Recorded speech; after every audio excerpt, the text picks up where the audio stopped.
Welcome to the Maxwell H. Gluck Equine Research Center auditorium. And for those of you who didn't hear me, it's now 9:06 a.m. on Sunday, January the 23rd.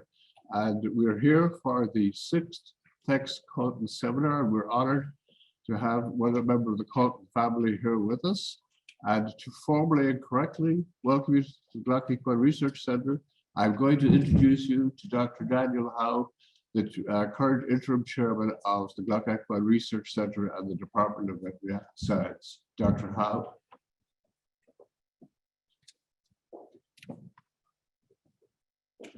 Thanks very much, Dr. Tobin. Thanks all of you, both here in person and online, for attending today. I'd like to welcome you to the Maxwell H. Gluck Equine Research Center at the University of Kentucky. As you're probably aware, the university is a land-grant institution, and a big part of our mission is both the generation and dissemination of knowledge. And the Gluck Center, over the past 30-plus decade, has built up a reputation for the generation of knowledge through our research efforts. But we also view our outreach efforts and the dissemination of knowledge as something that's very important. So I'm pleased that we can put on this event today. And I'd like to thank the committee, Dr. Tobin and others who have organized this, and thank the speakers for presenting their expertise during the program today. As we're all aware, the name Cauthen is basically an integral part of the horse industry. Tex Cauthen, who is the person we are honoring today, was a noted farrier in Kentucky, and it's very apparent that he instilled a love and appreciation for horses to his three sons, Steve, Doug, and Carrie. We're honored to have Doug Cauthen with us here today. All three of them are very prominent and successful figures in the equine industry. This is the 6th Cauthen Veterinarian Farrier Researcher Seminar. These seminars were initially focused primarily on the farrier, but over the years have expanded to also include veterinarians and researchers. It's got a full slate of speakers today. This morning, the sessions are devoted to motion sensor technology with contributions from 3 different groups. And then the afternoon sessions focuses on the hind limb of the horse with presentations from Texas, Virginia, California, and as well here in Lexington, Kentucky. Now, all of our seminars, including this Cauthen seminar, are reliant on generous donations from the industry, and that's very true in this case. A number of groups have provided support, and in particular, I want to acknowledge the generous support of Mr. Bill Kasner. Mr. Kasner was hoping to be here today, but is not able, but he is joining us by Zoom. Mr. Kasner grew up in Texas, he's a lifelong horseman, is in the Texas Cowboy Hall of Fame. In the late 1980s, he partnered with Kenny Trout to found Excel Communications, and then they later went on to co-found WinStar, and of course, that's been a tremendous success. Bill Kasner is chairman of vice chairman and co-founder of KEEP, the Kentucky Equine Education Project. He also serves on the board of the Thoroughbred Owner and Breeders Association and Breeders' Cup. And as well, he is a founding member of the Race for Education Incorporated, which is a national scholarship system that provides educational opportunities to children of the racetrack backside workers and the farm workers. So in addition to his generosity for this program today, we thank him for his philanthropy in terms of helping our community. And with that, I'd like to turn it over to Mr. Kasner for a few comments. I believe he's online. Yes, can you hear me? Can you hear me? Hold on. Can you hear me? Can you hear me?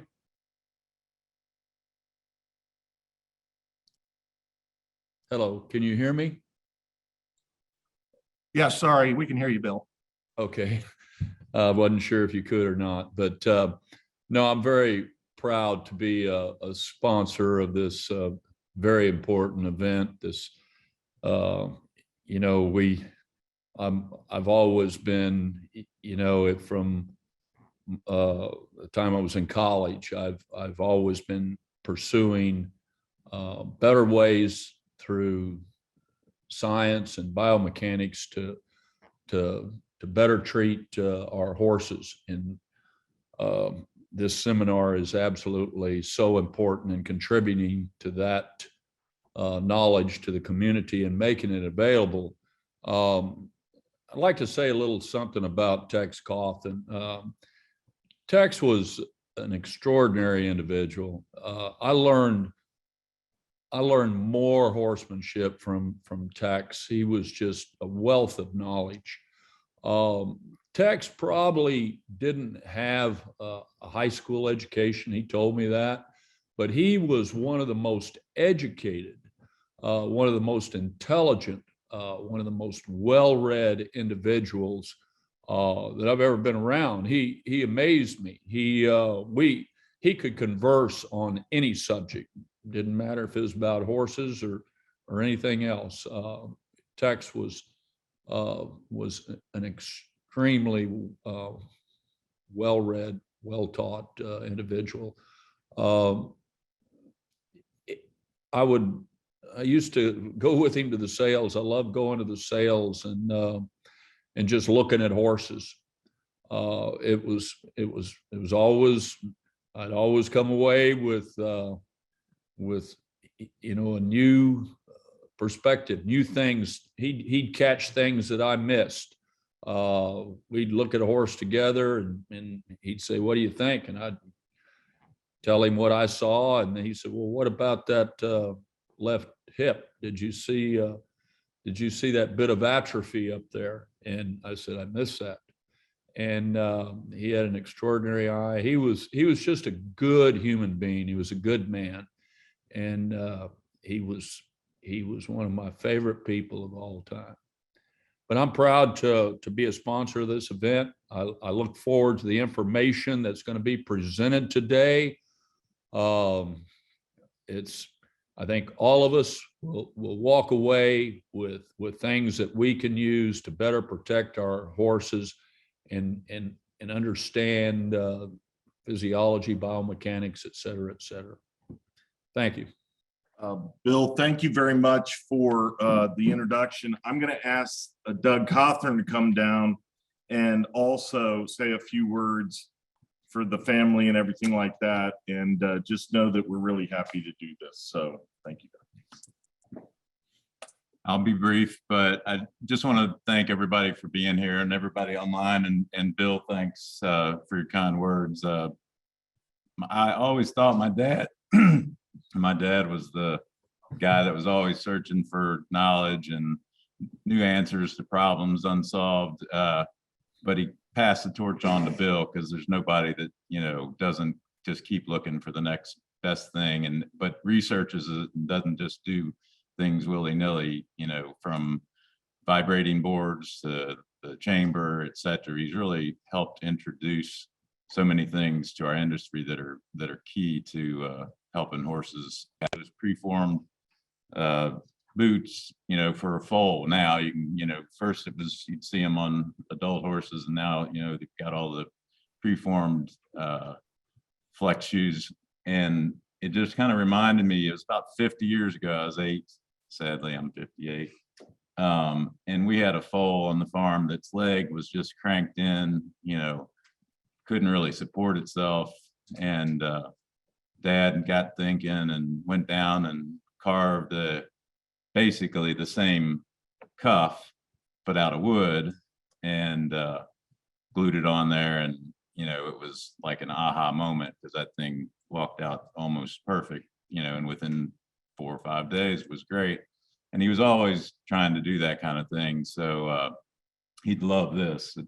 The topics are great. And, thanks for everybody being involved. And thanks to Gluck for continuing to honor him and bring everybody together. Thank you. Racing horse. And this is near and dear to Dr. Tobin and myself and Hans. Hans is the farrier that's on the committee. We've really been looking at new technologies to see how we can do with this. We're going to start with Dr. Rhodes Bell. He's a veterinarian in town. And Rhodes really does a great job. He's a surgeon. He understands this, and he kind of applied this to younger animals, which I found very interesting. Instead of going just for the adult older animal, he put it a little earlier. Am I incorrect on that? In the yearling. And it really is an interesting way of looking at it with Dr. Clara Finger. And so they're going to tag team this presentation. And Dr. Keegan is going to come behind him from the University of Missouri to bring the science around and talk about it all. Okay. Dr. Bell went to Vanderbilt University. He then went on to Auburn University, and he did his surgical residency in Ocala. So I'd like to introduce Dr. Reynolds Bell and Dr. Clara Finger. And by the way, we all love Clara Finger because she's been around here with us forever at the Gluck Center, and she's one of the graduates of the Gluck Center program as well. So thank you. Come on, Dr. Reynolds. Couple different things. I did grow up around here. I grew up in the thoroughbred industry. One way or another, ended up becoming a veterinarian. I jokingly said that, you know, I'd consider myself a fan of thoroughbred racing and the industry as a whole. I just happened to be a veterinarian. One of the cool things is, you know, I see what's going on and how we're portrayed in the press, and always wonder what could I personally do to help with that. And then luckily, Dr. Finger came along and approached me with an idea she had, and it really fit well with what I felt like I could perhaps lend some light on the situation and what we might be able to do to fix that going forward. And I've been grateful for that opportunity, and wanted to share a couple of our early conclusions. The more we learn, how much more we have to go. But wanted to talk about lameness and racehorses in general. And one thing I want to point out is it's not exclusive to the racehorses. And I use a lot of this information in all of the horses that I see, the English performance horses, the Western performance horses. It's not an exclusive problem to the thoroughbred racing industry or standardbred for that matter. And I think that's worth emphasizing, you know, and just a couple of the common causes with, you know, in case you need some direction on where to look. You know, you've got your developmental orthopedic diseases, most famously osteochondritis dissecans lesions, juvenile arthritis as portrayed in that Hawk X-ray, and then I think everybody's seen those fetlocks on racehorses that, you know, as a consequence of athletic trauma. That these are all common causes of lameness. But one that we're kind of focusing more on in racehorses specifically are the stress fractures. And we really want to focus on this one just because we worry about, you know, this. Sorry, there's the circle for you in case you don't know where to look. That would be what some people would call a precondylar fracture in a fetlock on a racehorse. We're worried about these progressing on to a catastrophic injury or one that, you know, would have a significant impact on the horse's life and soundness going forward. So many of the catastrophic injuries that we're seeing in racehorses occur at these sites of stress fractures. And this pre-existing injury may manifest, and again, that's one of the things we're looking at, as a subtle lameness or asymmetry or a change in gait signature, which we'll get into a little bit more as we go on, what we mean by gait signature. It's just really, we want to see if there's an alteration in their usual way of going, as people say.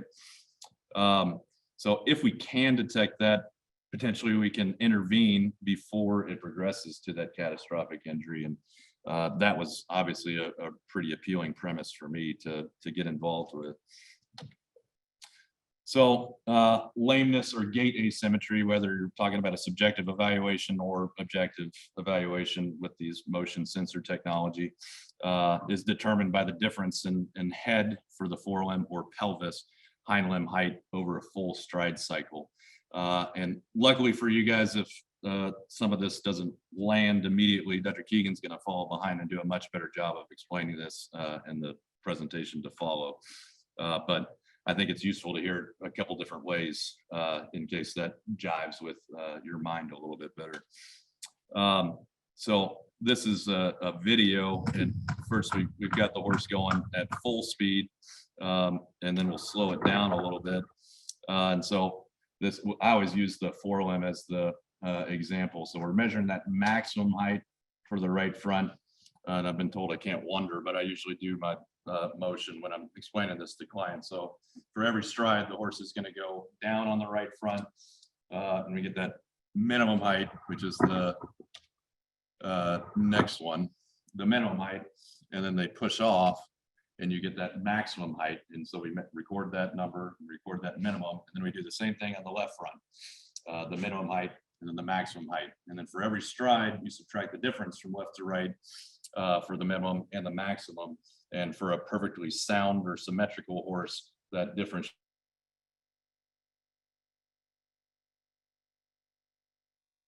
we're doing. And I always try to explain, this isn't voodoo or magic. It's really just putting a number on what we're doing as veterinarians in our subjective evaluation and recording that on our computer in perpetuity.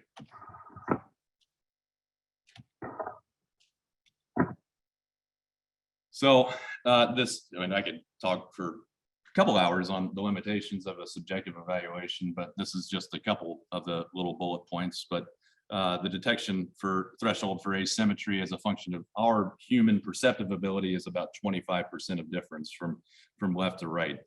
And they looked at, got a big group of experienced clinicians together and just tried to get them to agree on which limb was lame for subtle forelimb lamenesses and then subtle hind limb lamenesses.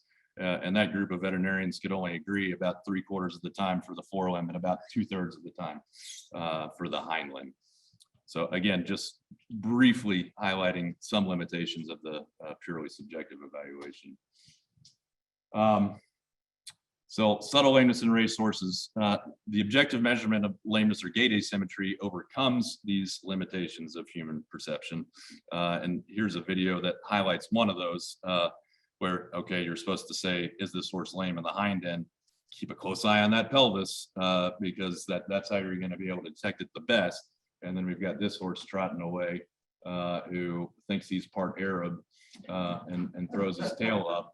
And he's got a nice little fan obscuring the entire pelvis. Obviously, that's just a good example of, I wouldn't be able to tell you what's going on with the pelvis there, but we've got a sensor on his hind end there that is obviously able to see through that, if you will. So our little study, which is kind of a sister project to the one that Dr. Keegan's going to talk about, was just looking at, as Dr. Holland alluded to, young horses, sometimes even before they were broke or shortly thereafter, and then on into their training careers and racing careers. And we looked at them monthly versus in the other study where they're looking at them weekly.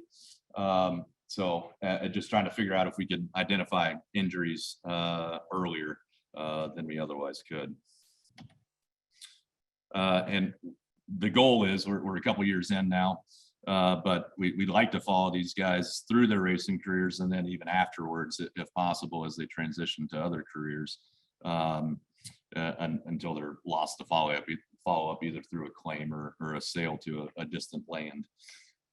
So in this presentation, we're just talking about our preliminary findings, which sounds weird to say after we've been doing it for a couple of years, but like I said in the beginning, still got a lot of work to do.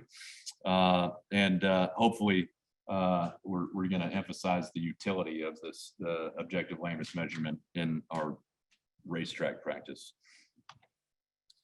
So we're going to show a couple case studies here.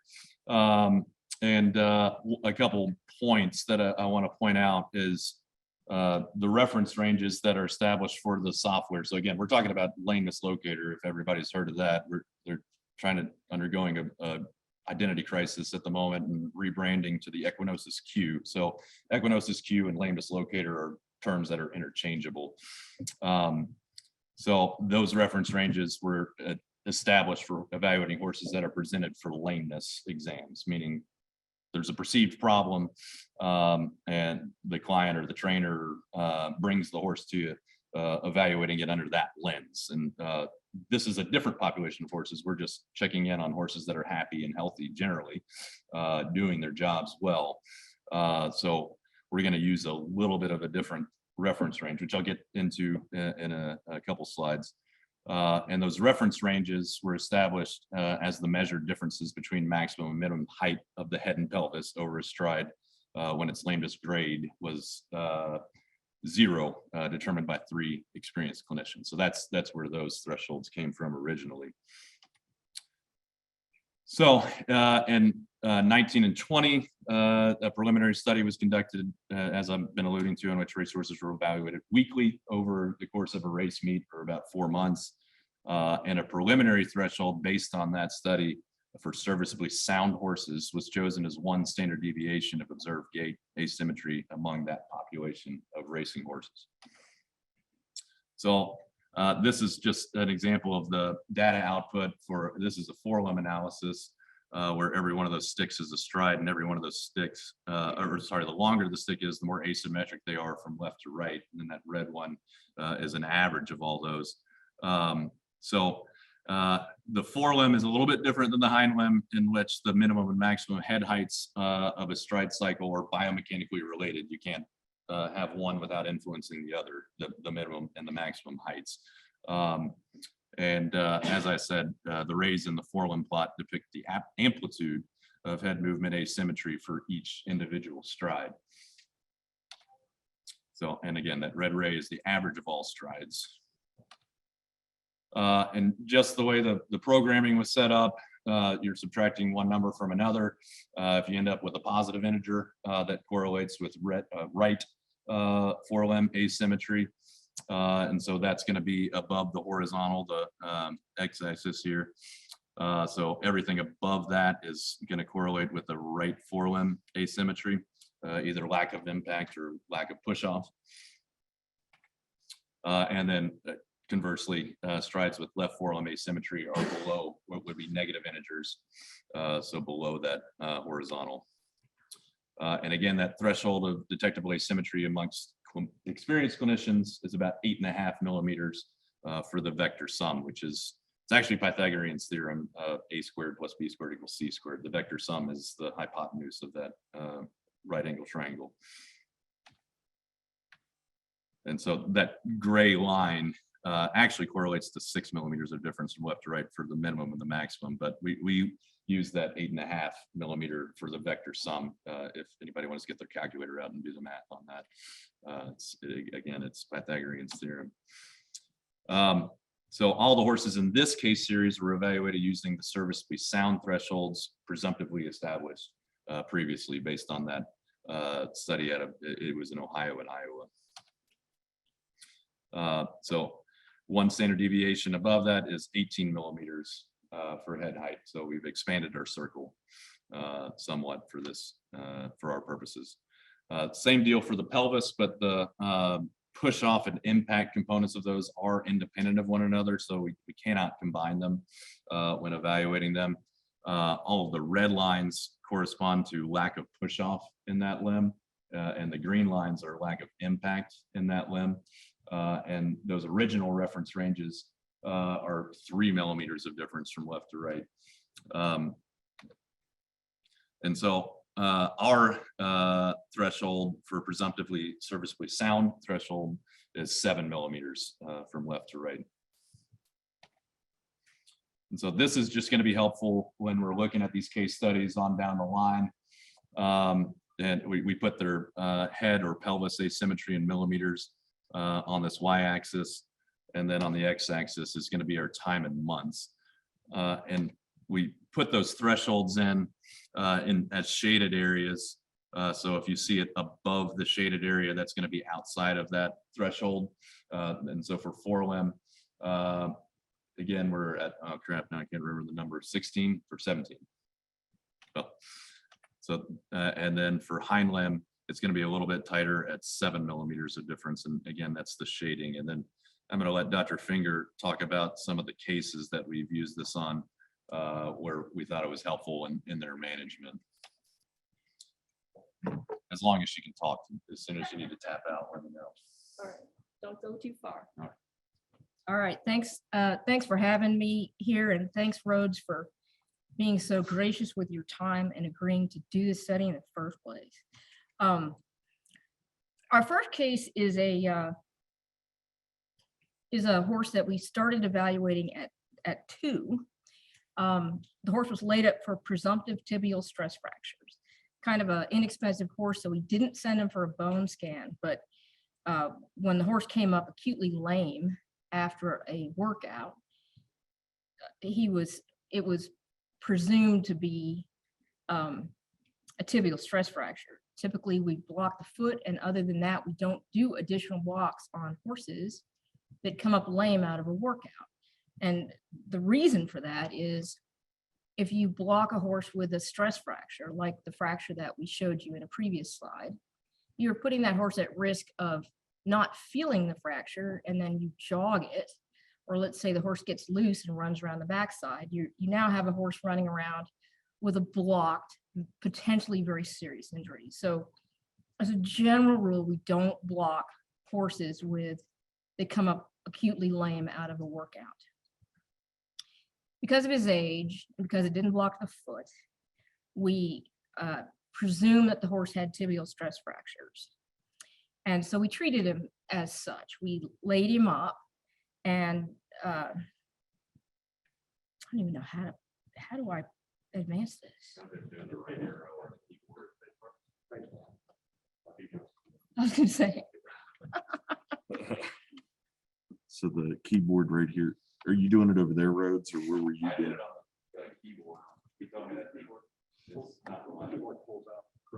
Oh, okay. Oh, There you go. thank you. I know how to use it now. Thanks. I'm sorry about that. Technologically crippled. So for this horse was not part of our longitudinal study where we started them at yearlings. But I was just interested. And so I asked Rhodes to throw the Lameness locator on this horse when we thought he was sound enough to start back in training. So this is what makes this case interesting. So you see that this horse was lame using our presumptive thresholds at this point, but because he was clinically way better than he started out, and I don't have examples of how he looked when he was really lame. And part of the reason for that is, of course, we don't jog horses that we think have stress fractures. We try to avoid that. So this was after 4 months of layup of stall rest and then turnout.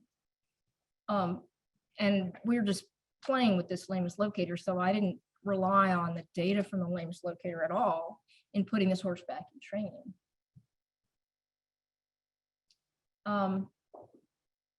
And he didn't get progressively more lame, but I didn't know how to change that line so that it's not directly to so the horse was, I'm going to say, right about the same amount of lame, and then all of a sudden, after a work, he comes up lame. And so that's the red arrow that you see.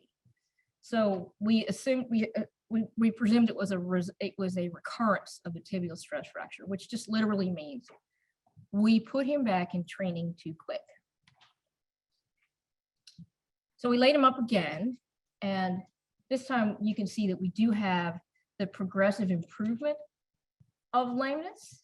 And then when the horse drops into this serviceably sound range, we put him back in training. And you can see that he did pretty well in training. And then he kind of followed the same pattern where after, even though he had been quite sound, after work, he comes up lame. This time, simply because the time frame of the stress fractures, at this point, you have either a chronic stress fracture. We were able to, at this point, radiograph him. I couldn't find the radiographs to show you, but we had radiographs of the tibia and showed that the tibias were not in danger. So at this point, when you're looking at this long of a period of time with tibial stress fractures, you would see a lot of active remodeling, and we didn't have that. So at this point, we felt comfortable going ahead with blocks. So we blocked this horse, and kind of surprising to me was that it blocked, in this case, it blocked directly to the foot. And when we blocked the foot, the lameness switched to the other side. So at this point, obviously now we're looking at the foot. And I'm going to ask Colby Tipton, who is the farrier on this horse, after hearing our story with this horse and looking at the horse, he's going to give you some input on how he managed the case. I can hit this whenever you want. I can't operate that. Okay. You just tell me when you're ready. Yeah, when Claire and I come up with things like this and problems, and we, try to develop a solution, a negative palmar angle is probably, that's what we initially went after, and so immediately no toe grab behind, try to get the angle where it needs to be for whatever the problem was in there, which you found. So what we did find was some sclerosis of the distal border of the navicular bone and suspected an esthesiopathy of the impart ligament, which is the attachment to the navicular bone. The radiographs of the other side were worse than this one. This is fairly subtle. We didn't do an MRI again because the horse is somewhat inexpensive. But that was a suspicion because of the sclerosis of the distal border. Go ahead. So in that, like, to try to keep the angles and take the pressure off the navicular area totally, as much as we can from the ground up, then, you would not want a toe grab to raise the front of the foot and then put pressure in the back. I was telling Claire, I might mention too, that I do that with yearlings that are in prep and going to be sold. I really start to focus, especially, front always, but hind limbs more so when I'm trimming, to keep the toe back for ease of breakover, less stress on the limb from the ground up, because when you inhibit that by a toe grab or a long toe just on the hoof, everything else, the stress is magnitude like a lot. From the tendons to the bone alignment to the hocks to the pelvis to the back, all that stuff comes into play from impact ground up. And so we just did an XT, which is, it's not a toe grab, it's more of a wear plate at the toe. And then as we started chewing him, trying to get the toe set back and, be focused on not letting it go any more than 4 weeks, or even looking at it, making sure that, in the winter months, they grow a little slower. So, we monitor, is the toe getting out there, and everything kind of remodeled and went good now. Huh? So the primary treatment in this horse was corrective shoeing. Additional therapies that would be indicated in this case. This is actually the classic exact case for which a bisphosphonate would be recommended, but meaning Tildren or Osphos, but those are therapies that are currently banned, essentially banned in horse racing, so that they were not used. Shockwave similarly restricted, but shockwave would be another indicated therapy if it wasn't restricted due to medication regulations. And then corticosteroid injection of either the Cauthen joint and or the navicular bursa, that would be something that would be done immediately after it's diagnosed, and then probably not repeated, because at that point the corrective trimming and corrective shoeing should then carry the horse going forward. The end result is the horse raced successfully. This is between, and again, these are monthly evaluations, not weekly evaluations. So you can see at 17, I believe we did inject the Cauthen joint at that point, but the horse raced successfully between months 17 and 18 and finished third. And as you can see on the evaluation at 18, at month 18, you can see that that was after the race. So in other words, there was no negative impact of racing with this particular condition with the corrective shoeing. So that was a successful outcome. Thank you, Colby. Thank you. And so I'm going to mention briefly a second case. This is a horse that was a three-year-old and was entered in a race, first race in November 18th of 2020. He flipped in the gate and was vanned back, non-weight bearing, left hind. And an ultrasound could show traumatic fracture of the greater trochanter. So I'm going to show you kind of where that is and explain. There's just the hip of a horse. And there you can see the femur. There's the hip joint. And that is the greater trochanter. It kind of sticks out. So you can imagine if a horse flips hard enough in the gait, he's going to traumatically fracture that. And that's exactly what he did. And so this is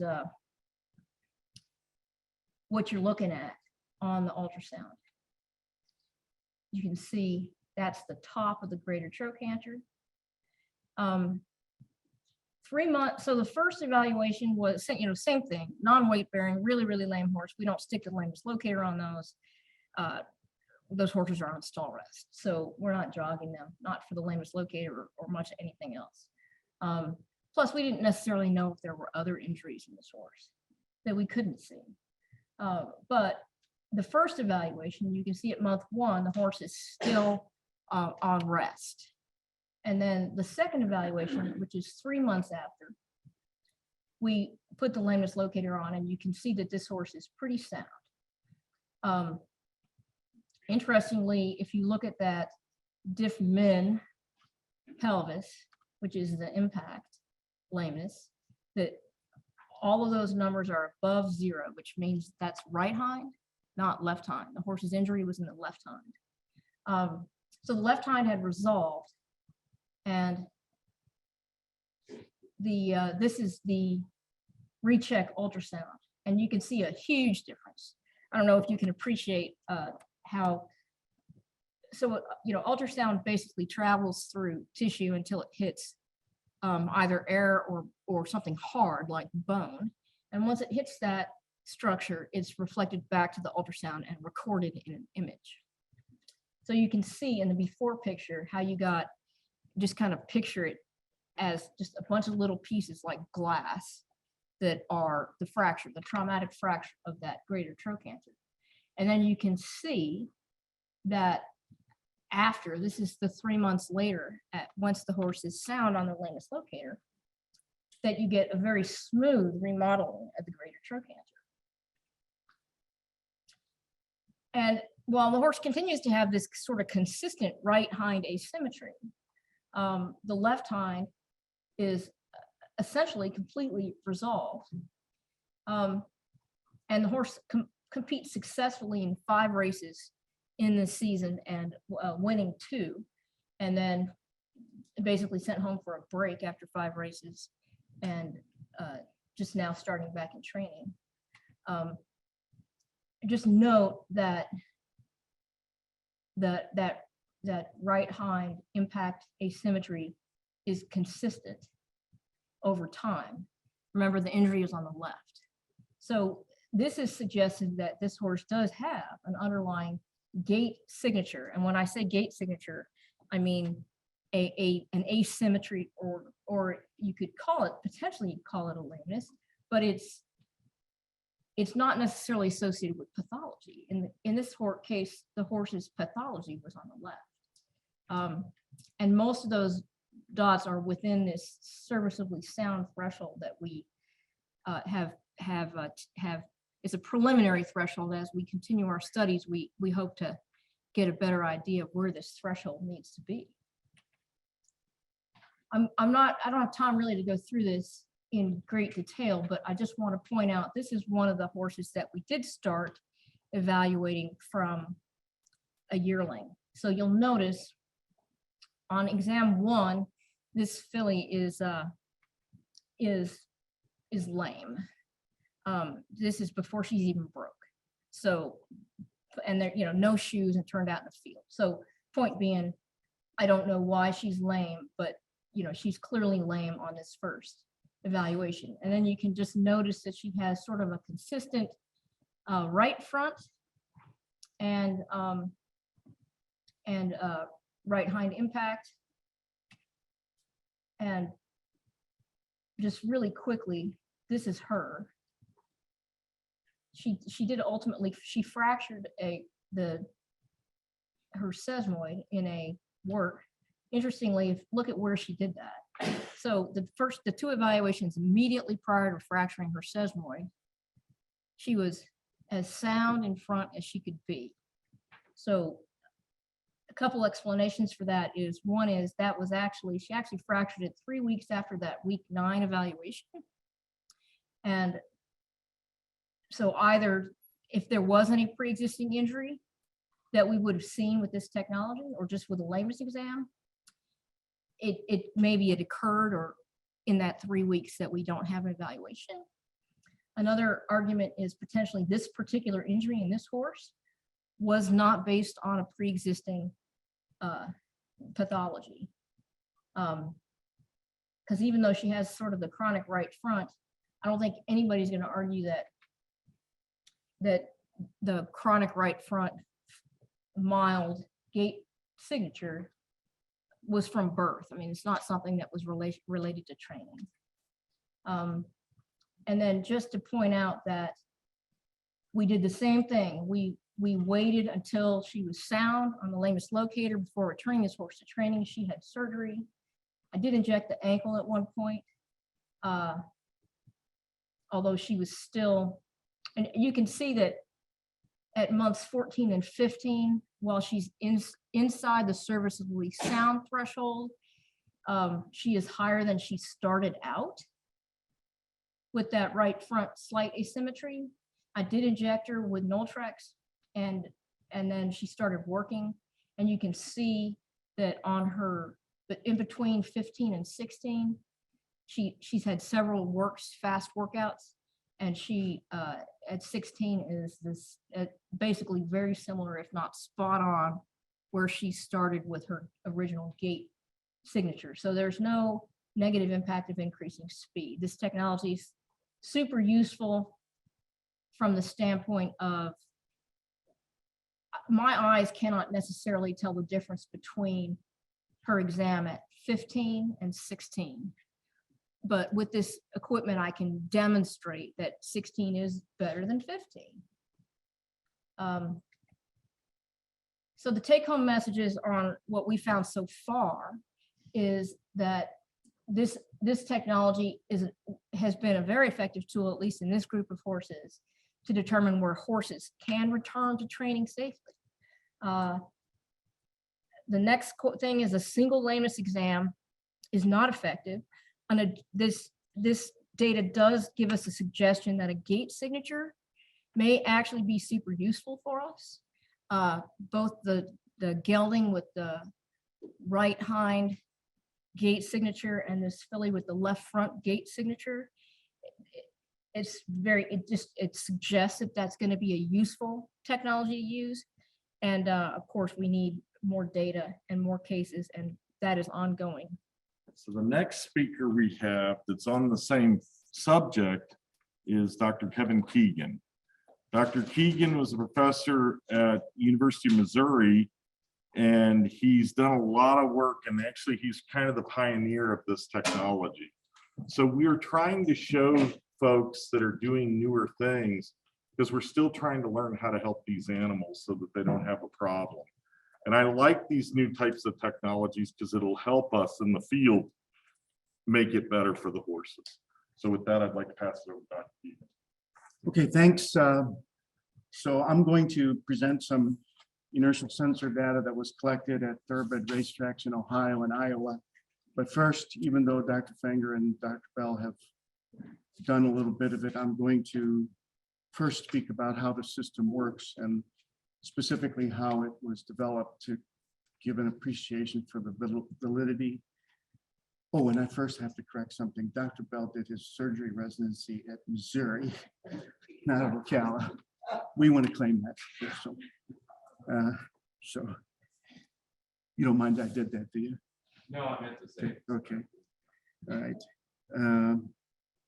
So this system that Dr. Fenger and Dr. Bell have already alluded to was developed in the late 1990s and early 2000 as a lameness detection and diagnostic aid for veterinarians. So It was developed only after we first investigated whether such a system could in fact be beneficial to veterinarians by assessing the current state of the art, which is subjective evaluation.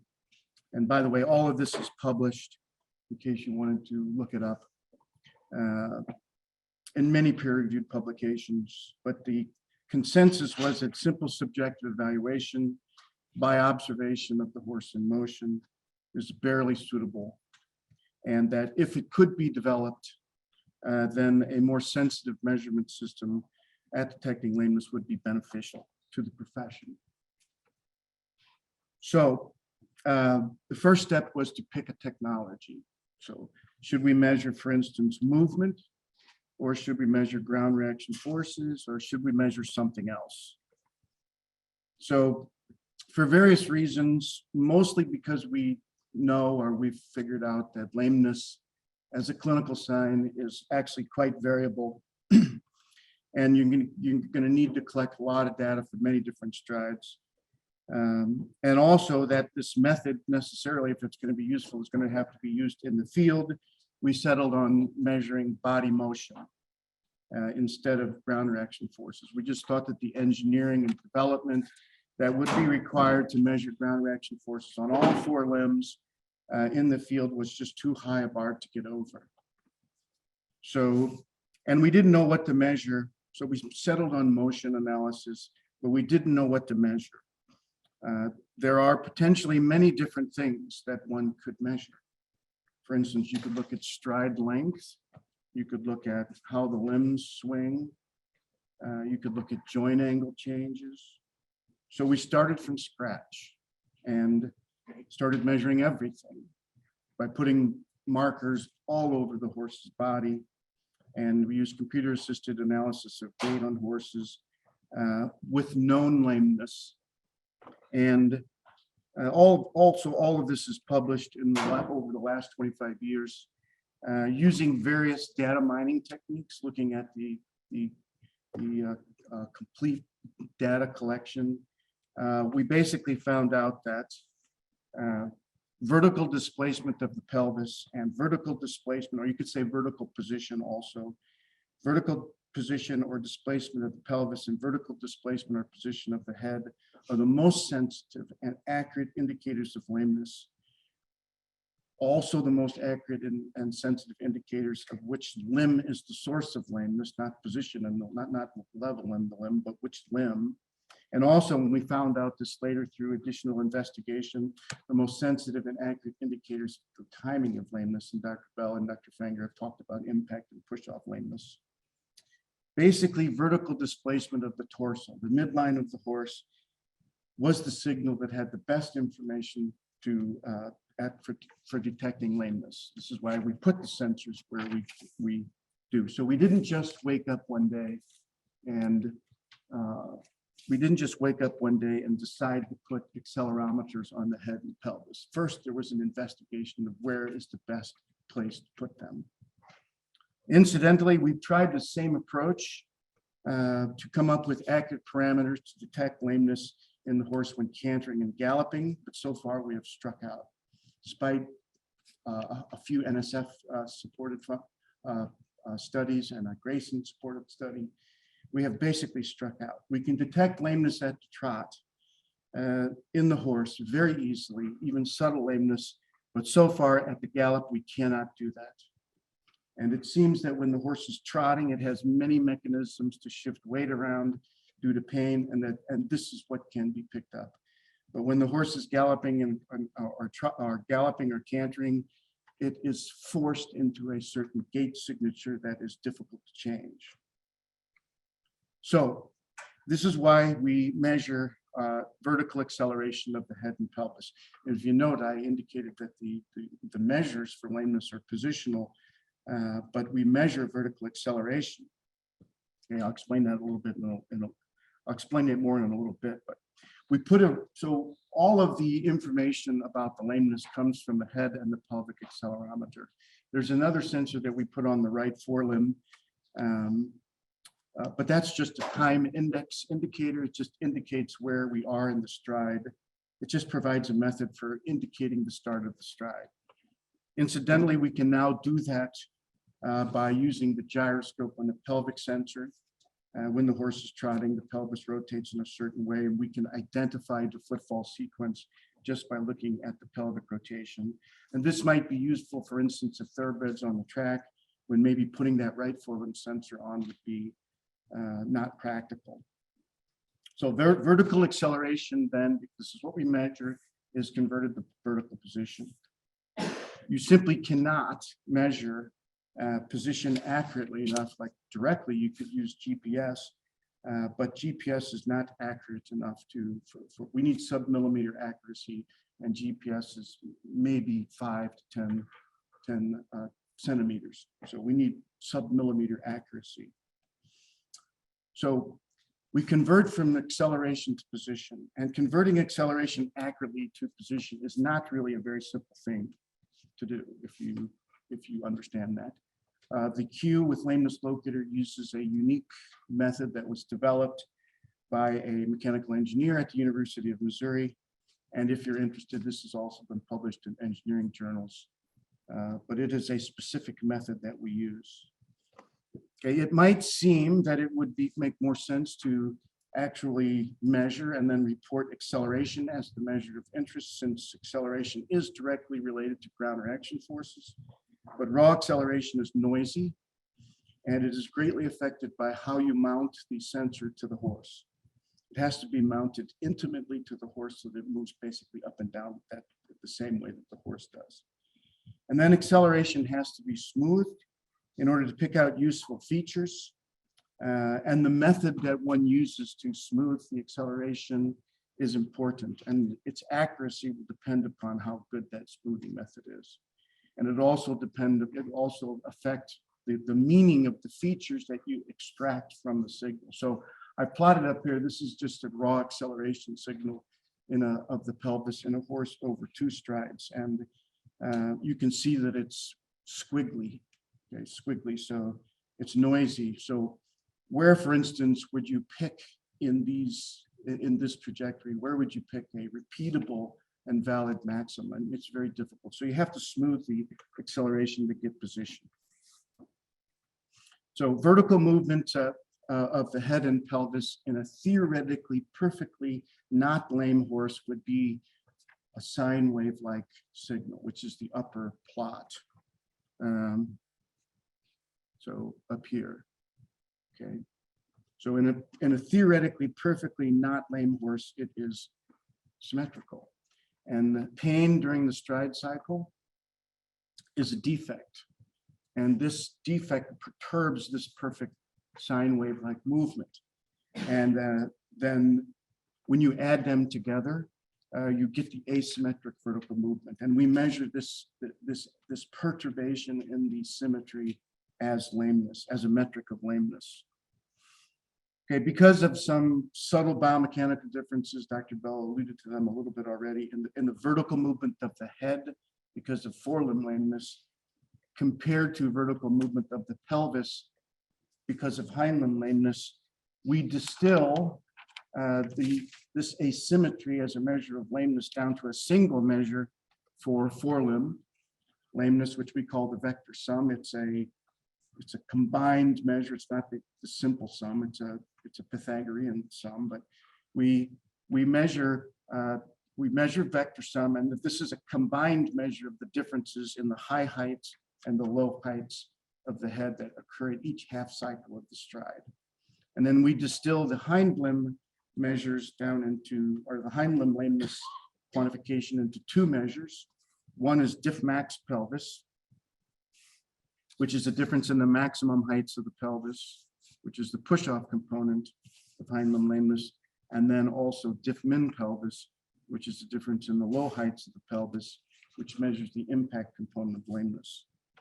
Okay, these are measured for every stride, and then an average over all the strides and a standard deviation over all the strides is calculated and displayed in these plots. Dr. Bell and Dr. Fenger have shown some of these already. This is a forelimb lameness plot here. Every blue line is a stride. The length, which is the vector sum, is proportional to the amplitude of lameness.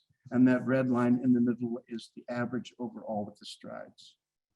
The direction into which the line is pointing indicates the side and timing of lameness. So up is right forelimb, down is left forelimb. And as Dr.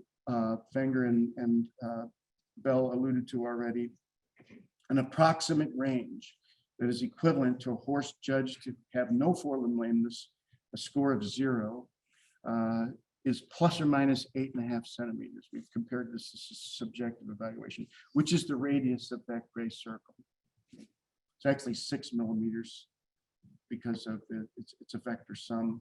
Vector sum is a vector sum of diff max head and diff min head. So that's what the radius of that gray. So lines outside that radius are abnormal. Okay. These are the hind limb plots. One for the left hind limb, one for the right hind limb. Red lines up indicate decreased thrust or decreased rise of the pelvis, and that is a measurement of the push-off lameness on that side. Every red line up is a stride. And then green lines down indicate a decreased fall of the pelvis. That's the impact component of lameness. An approximate range that is equivalent to a horse judged to not have a lameness or an AAP score or score of 0 is plus or minus 3 millimeters. And as Dr. Bell indicated, these are the thresholds that we use when we are examining horses for lameness. So it's purposefully sensitive threshold to avoid false negatives in horses that have a complaint of lameness. Okay, so they come in with a complaint of lameness. However, we realize that many horses without pathology will exceed this threshold for at least one of these measures, at least occasionally.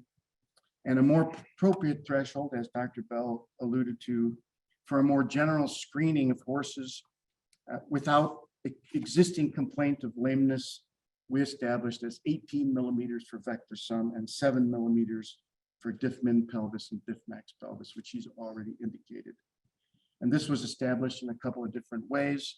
It's one standard deviation of these measures from a large number of sample horses.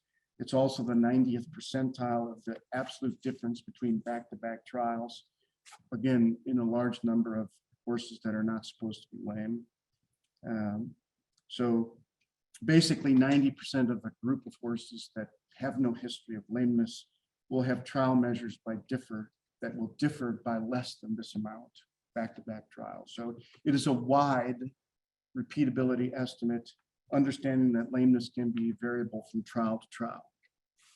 Okay, now I'm going to present data which has now been collected at 2 Ohio racetracks and 73 horses over 16 weeks of racing, and 1 Iowa racetrack on 36 horses over 18 weeks of racing. 79 of these horses were evaluated at least 5 consecutive times. In the Ohio study, it was weekly. In the Iowa study, it was every 2 weeks. All horses were evaluated with the handler leading the horse at a trot with the lead shank. Care was taken to collect data from at least 19 contiguous strides. It's important, in 2 separate back-to-back trials, while the horse was trotting back and forth on a firm, flat surface. And this is very important to understand or to realize these evaluations were all performed during the week in between races, not right before the race. And the first take-home realization that we found was that measured lameness in racing thoroughbreds is common. And using these estimated thresholds of serviceable soundness of 18 millimeters for vector sum, 7 millimeters for diff max pelvis and diff min pelvis, many horses will measure with at least one of these measures outside of this range. So it is a characteristic of this type and use of horse. So I'm now going to show a series of plots that were collected in the Ohio study on individual horses and their lameness measures throughout the study. So the x-axis, this is similar to the plots that Dr. Fenger has indicated or that showed, but the x-axis here is time in weeks, and the y-axis, and there's 3 plots.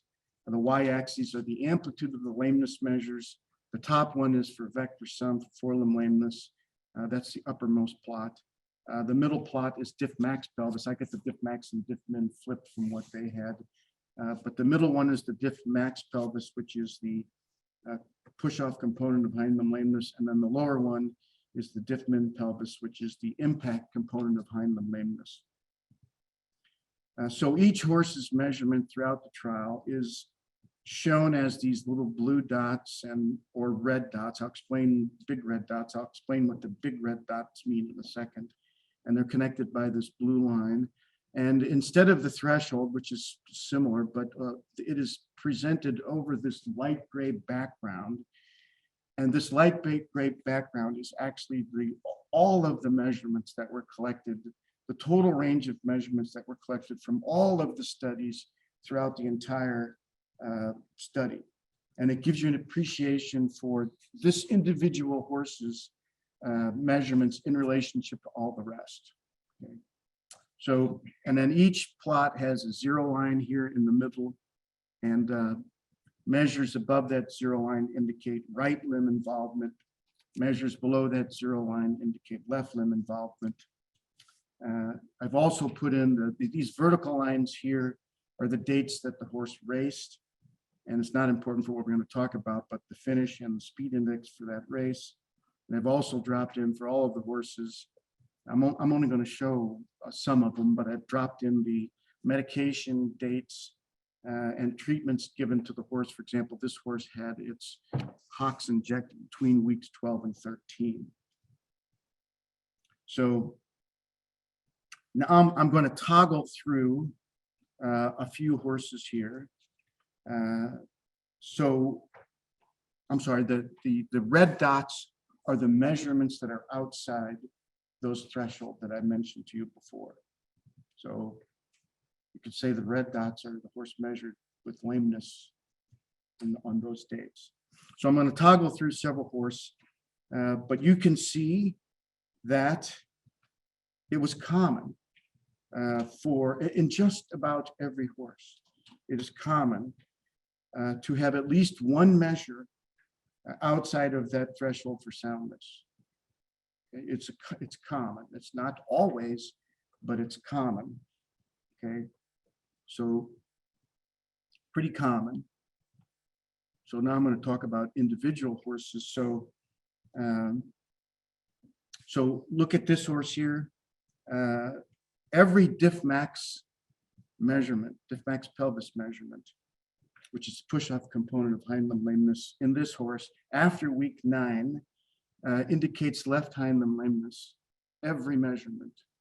And this horse actually was rested at this time. Maybe the measurements actually assisted in the management of the horse, but it was found to have a tibial stress fracture. And then it was rested for some time, and then it raced the next year and had 11 starts. Okay, here's a horse that had 3 consecutive measurements of right forelimb lameness, right here, from weeks 9 to 12, and then the horse became normal. It returned, the measurements returned to below threshold for the remainder of the study. Here's a horse in which almost every measurement indicated right forelimb lameness, sometimes with and sometimes without a right hind limb lameness. So almost every lameness measurement in this horse indicated right. Okay, here's a horse that started out with a strong left hind limb lameness at week 1. Then it switched over to a strong right hind limb lameness in weeks 2 through 4. And then it maintained a above the threshold right hind limb lameness during which time it didn't race. It was racing around these dates, but it didn't race in these dates. And then it kind of switched over to a minor, or you could say mild left hind limb lameness, because it's still within the threshold for the remainder of the study. And here's a horse that maintained a left hind limb push-off lameness throughout most of the study. And then it had its front ankles injected, and then it became normal. So maybe that was compensatory lameness. So go figure that one out. So in fact, in this Ohio study, using those previously mentioned thresholds of 18 millimeters for vector sum and 7 millimeters for diff max pelvis and diff min pelvis, just over half, or 50.7%, of all the trials collected had at least one of those three lameness measures above the threshold. So measurement of lameness was common.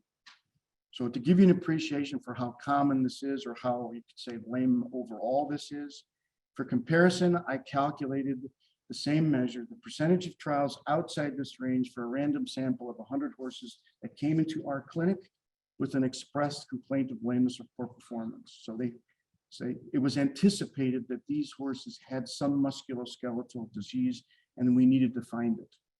Okay, so approximately the same percentage of trials, just over 50%, 53.6% of those trials were above that threshold. So thoroughbred racehorses in between races as a whole, at least in these two tracks, measure with lameness about as often as one would expect for horses that are presented for veterinary examination of lameness. This is the Iowa study. The Iowa study, which we actually found the data was a little bit more variable, was a little bit lower, but 29.5% of all of the trials that were collected had at least one of those measures outside the range. So fortunately for the horses in the study, and also racing industry, you could say, but unfortunately for trying to determine association or cause and effect, there was only one horse in all of these studies, the Ohio and Iowa collections, that had a catastrophic breakdown. That's this horse right here. It measured intermittently with a combined right forelimb and right hind limb lameness. I'm sorry. It measured intermittently with a right forelimb and a contralateral left hind limb lack of impact. Okay. But occasionally you could see it measured below threshold in all of the measures. Okay, so sometimes it was lame measured, sometimes it wasn't. Okay, it had its forelimb ankles injected about 1 week after the study, raced 3 more times over the next 2.5 months, and then it suffered a biaxial mid-body sesamoid fracture in the first turn of the race, and then was euthanized. But the injury was in the left front, not the right front limb. So you can see the relationship between measurement of lameness and injury is not simple. I showed these slides last year as that if one wants to construct a causal model, including lameness and pre-existing injury in the model, we even today don't know if lameness is simply a proxy, or you could say substitute measurement for injury, as this flow chart shows, or maybe lameness itself is a mediator or direct cause of lameness. We don't know this. Okay. So it's very easy to claim retrospectively after the fact that this intermittent lameness character, and that this is the horse that had a catastrophic musculoskeletal injury, that this particular lameness character in this horse, which was an intermittent forelimb lameness, is a harbinger of doom for this horse. And that if we only knew this ahead of time, that we could have prevented this. But this is really cherry picking. And this is one lone case. This is the actual video of the horse pointing to the measurement on the plot. But look here. Here's a horse with a similar measurement history. Actually, you could say it's worse because it has intermittent right forelimb lameness. And then it went on and raced after this 18 times the next year without incident. So here's a horse with a very similar signature, you could say, and had no problem. So to summarize, it is common for active thoroughbred racehorses to measure with lameness, and measuring thoroughbred racehorses for lameness on a one-time basis, as Dr. Fangerl already indicated, for the purposes of screening that horse on whether it's fit or healthy enough to race, is going to falsely exclude too many potential entries. So it is especially bad to do this on race day, on the day of the race when there's a lot going on, the horse is excited, and there's not enough time to properly evaluate what the meaning of that measurement is. So instead, it makes more sense to evaluate the horse regularly by measurement in between racing and training days, when lameness is more likely to be expressed. And also you have time to properly evaluate what the meaning of that lameness is, which is going to include physical examination of the horse, limb evaluation, and good quality imaging. It remains that we still, as a profession, need to identify those patterns of lameness expression that are actually associated with future injury, but we have to collect a lot more good data to do this. Not just the lameness measurement data, but also the injury data. And also, it's not going to be a simple one-size-fits-all assessment either, because the meaning is going to vary depending, for example, on the level of quality of the horse. And it's going to be part of a complex equation that's incorporating multiple factors that we already know are strongly associated with racetrack breakdown, and that's class of race, track surface, previous history on the vets list, etc. So I would like to wrap it up, trying to dispel some what I consider critical misunderstandings. I think I call them measure phobias on being against measuring lameness for horses with inertial sensors. And the first phobia, which is a combination, I think, of fear and pride, is that I don't need to measure the lameness because I'm so good at picking out subjectively. Even if this were true, it's totally missing the point.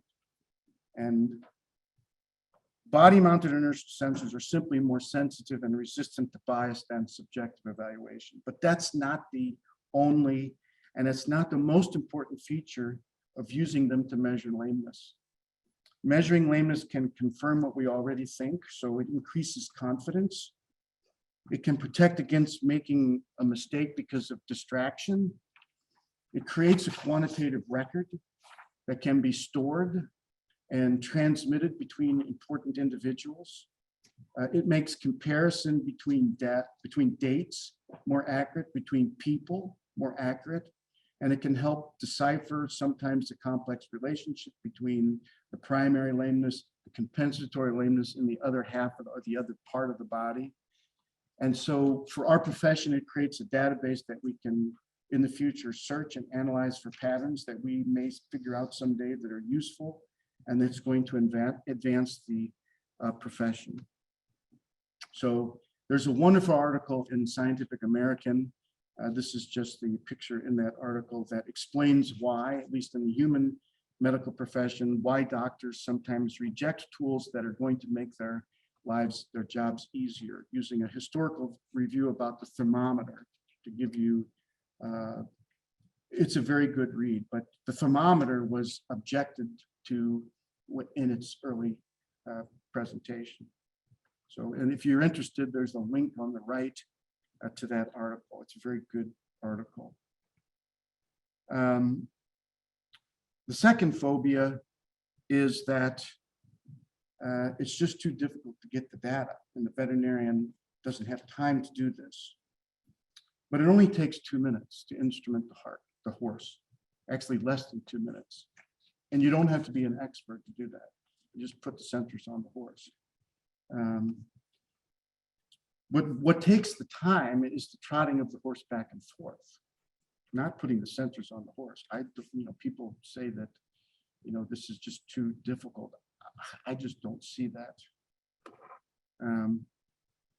It could be that thoroughbreds are too rank.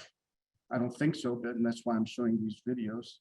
Maybe they're too rank. I've been told that they're just too rank and difficult to handle on the lead shank, but I don't think so. And the results of our data collection don't support that the trial by trial and stride by stride variability in the Ohio and Iowa studies are generally in line with what we have for other breeds and ages of horses. Perhaps you do need a more experienced person trotting the horse back and forth. But you can also collect the data when the horse is trotting under saddle, perhaps like when the horse is going out to train anyway. As I said before, we can remove that right forelimb sensor and establish footfall sequence by using the gyro on the pelvic sensor. It might be more relevant within thoroughbreds at the track to instead evaluate the horses out on the track jogging, maybe the added weight of the jockey, increased ability to control the excited horse, and then the ease of getting many strides. You don't have to have someone trotting up and down with the horse. All of these things make this method or this way of collecting the data on a regular basis more attractive. The range power and wireless connectivity possibilities for these sensors will easily allow that. And the last phobia is that this method of lameness measurement that is based on quantifying asymmetry will not detect bilateral lameness. But and bilateral lameness is common in thoroughbreds. Although in theory, bilateral lameness is more difficult to pick up, but it's more difficult to pick up both subjectively and objectively. And it's going to be less difficult to pick up objectively because the sensitive measurements are more sensitive. So this is really a straw man argument. Although it is true theoretically, it's not actually true in practice. So people think that critics of using this method of asymmetry measurement, they have this feeling that horses with bilateral lameness are exactly the same on each leg on every stride. But this hardly ever happens. Lameness as a clinical sign is not that consistent. It's much more variable than that. And if you're going to be measuring many strides, sooner or later that asymmetry is going to be picked up. And of course, you can always lateralize the lameness by moving the horse in circles or even small circles. And also lastly, because the horse is a quadruped, bilateral lameness in one half of the body can cause compensatory movements in the other half that you can measure. So I end by saying pretty much the same as I said last year. Lameness can be measured accurately and sensitively with body-mounted inertial sensors without much interference in the normal regimen of racing and training. Measuring lameness adds benefit because it takes away doubt and it takes away difference of opinion. It's certainly better than just eyeballing it. Objective data from large numbers of horses can be collected, analyzed, saved, studied, transmitted between individuals. The question on whether or not measuring lameness can help minimize the incidence of CMI, catastrophic musculoskeletal injury, is not answered by these pilot studies that we have done, because I don't think we really know what the association between lameness and injury is, but we have to study that. And if they are associated, if lameness and CMI are associated with each other, in my opinion, the best way to do it is to measure it with body-mounted inertial sensors. I'd like to thank people the organizations who supported the study, and also the people, veterinarians who collected the data, which was quite a lot of work. Thank you. Next speaker is Dr. David Lambert. He is a person that has had sensor technology and has done cardiac scans. He owns a company called Equine Analysis Systems. He's done throat scoring systems with sound as well. He went to Cornell. He also went to the Veterinary Science in Liverpool University and is a member of the Royal College of Veterinary Surgeons. Dr. Lambert is a very pronounced speaker, and that's the next sensor technology that we're going to examine. All right, Dr. Lambert, take it away, and I will click when you say click. Okay, well.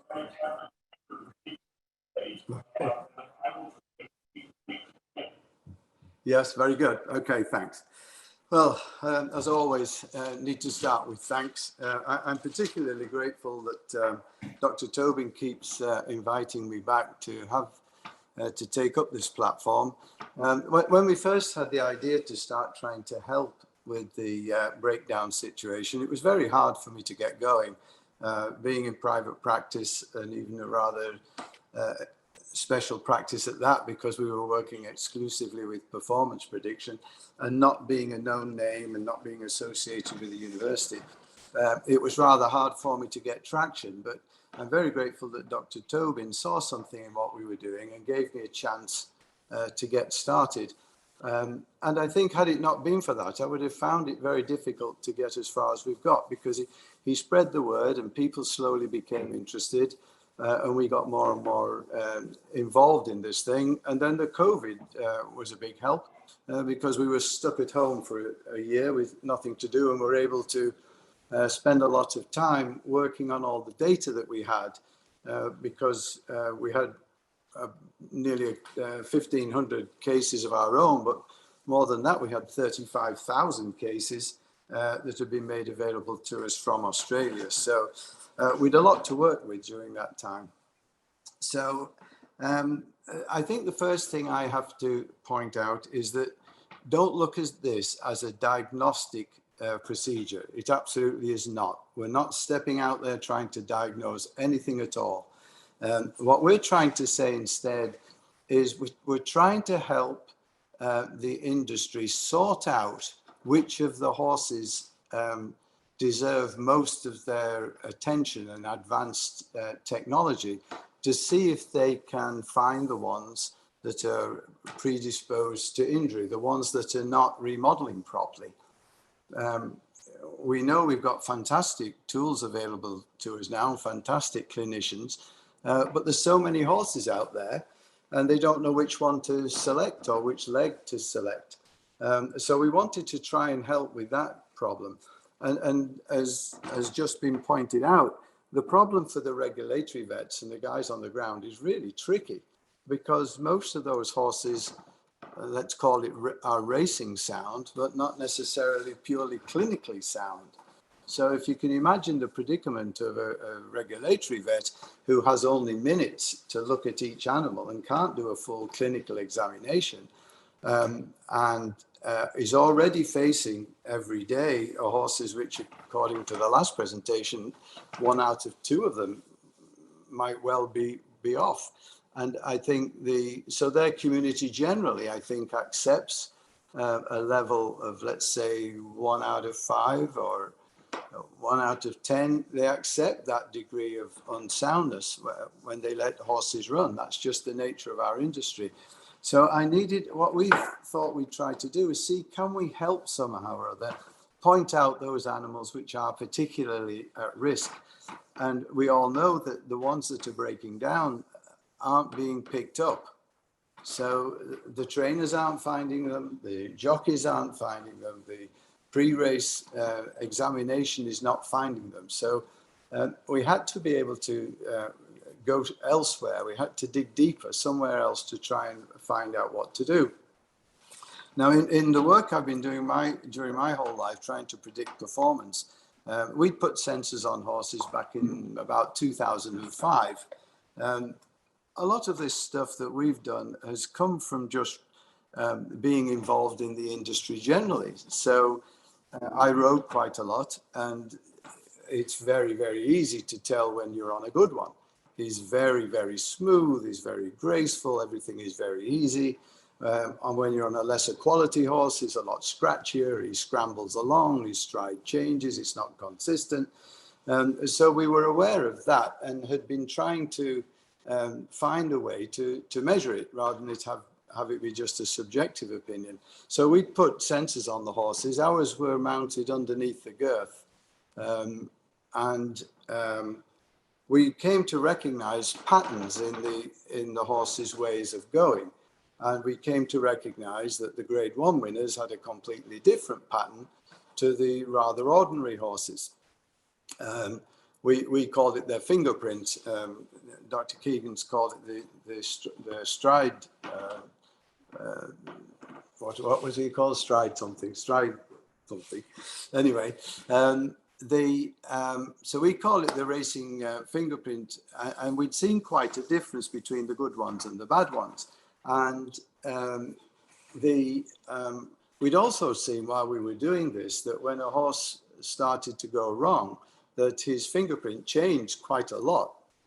We weren't involved in diagnosis. We weren't involved in the welfare, the care, the soundness of these animals. Our interest was in performance prediction, but we would just pass on the information when we saw one that was going a bit funny. We'd pass that on to the trainers for them to try and work up. So we knew the sensors worked, we knew there was a fingerprint, and we knew these things could change when the horse went wrong. And we knew from just general horsemanship and riding that you can feel things when things start to go astray. But we also knew that whatever it was we were trying to sort out had to be beyond human senses, because the jockeys weren't finding it, exercise weren't finding it, trainers weren't able to see it. So obviously this then is the world. We had to dig deeper into the world of sensors. So could you click for me, please? Next slide. Can you get me a next slide? Thank you. So yeah, we went on and worked with sensors.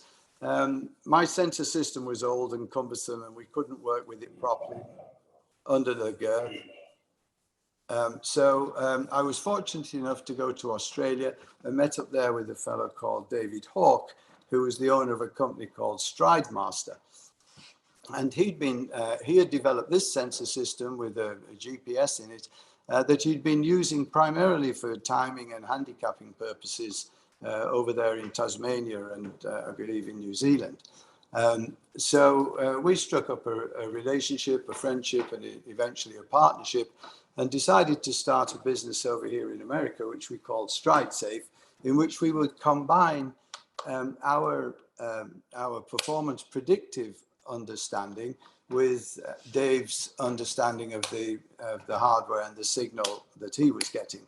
So as you all know, these accelerometers can measure acceleration forces, if you like, in the longitudinal direction, front to back, vertical, up and down, and medial lateral, side to side. And now this particular sensor fits in a little pocket in the saddle cloth just behind the saddle, just off to one side. Our GPS is accurate to about plus or minus 10 centimeters. So this was the instrument with which we set sail. And if you go on to the next slide, please. This is the kind of signal that you get out of this thing. I've just put that up to show how desperately complicated the whole thing is. It's very, very difficult, if not impossible, to trying to sort those things out. So we work with an electrical and computer engineer here at UK. And he told me that when they face things like that, like this, they have a system of smoothing out all the data. You can do that mathematically according to certain algorithms. And he explained it to me when I said, oh, what's that all about? How do you do that? And he said, well, as an example, in our world, we could have an AC current, an alternating current coming out of the wall, or we could have a direct current coming out of your battery. And what we need to know is that we need to understand sometimes what's the DC equivalent of an AC output. And he said there's a mathematical formula to do that, relatively straightforward and simple. And all we do is that same principle over and over and over again in fancy ways. So we've been smoothing all our data. When we get that, we can now end up with a tracing from an entire race, which looks like the next slide. Now, it's been said already that there's variation in stride characteristics from day to day and time to time. And so what we did was we looked at cases where we had several races, and we plotted, in this particular case, we're looking at the smoothed out trace of the vibration that was felt by the sensor in a horse. This was racing in Australia. So when we did several races and we plotted out all the data, The black line there, the dark line, is the mean, and the dotted line is one standard deviation from that mean. So that means that roughly 70% of all the data that we could collect all the way through the races and smoothed out fit within those definitions.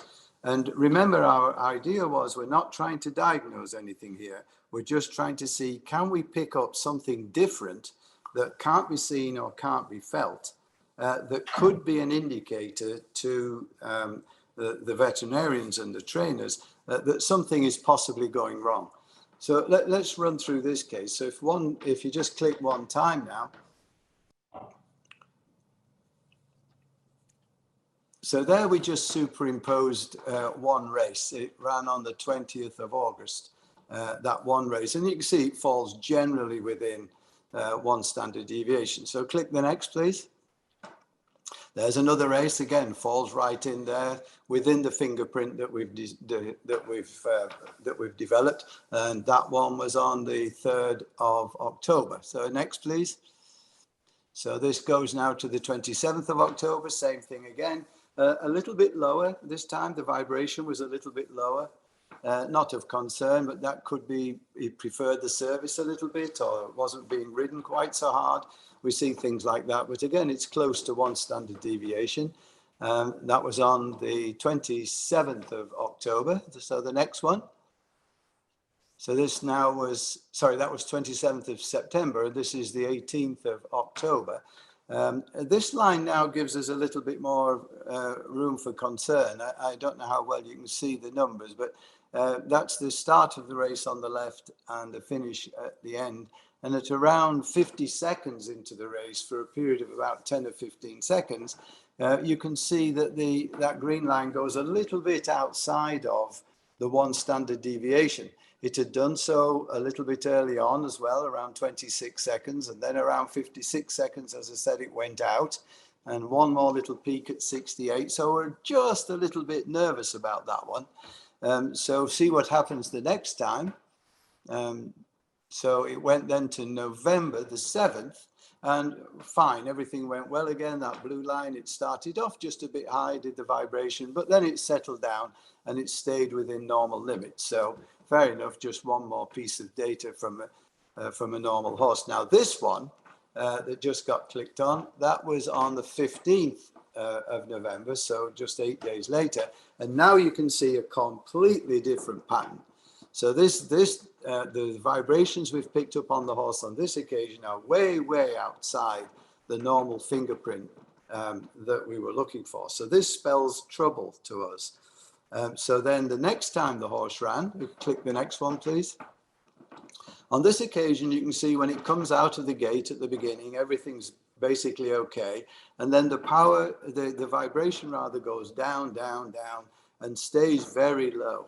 Now, this is a pattern that we've seen a number of times now, that we'll have a horse that something has gone apparently dramatically wrong, and that the next time, somehow or other, it's trying to protect itself. It's stabilizing whatever's going on around that sensor region, and we don't get the same type of data out of our sensor. Now, you can see on this one at around 62 seconds, the jockey decided to set sail, because on the day that it ran that red line, the horse was second. It ran a very good race. It was second. Presumably everybody was excited and ready to get back to the races. They run it back in a week and wound up thinking this thing's going to win. So 62 seconds into the race, the jockey asked the horse to start running. Tasmanian racing, they accelerate strongly at the end. And it accelerated for about 14 seconds, and then you can see that the line stops. At that particular moment, I'm afraid the horse went down and fractured the front cannon and the sesamoid bones. So that was that's kind of an example of the fingerprint that we see, and the data that precedes, in this case, a catastrophic injury. And we'd seen that any number of times. So we began to develop a way in which we could present this to the regulatory veterinarians. Could you go to the next slide, please? So Remember again, I'm not trying to diagnose anything.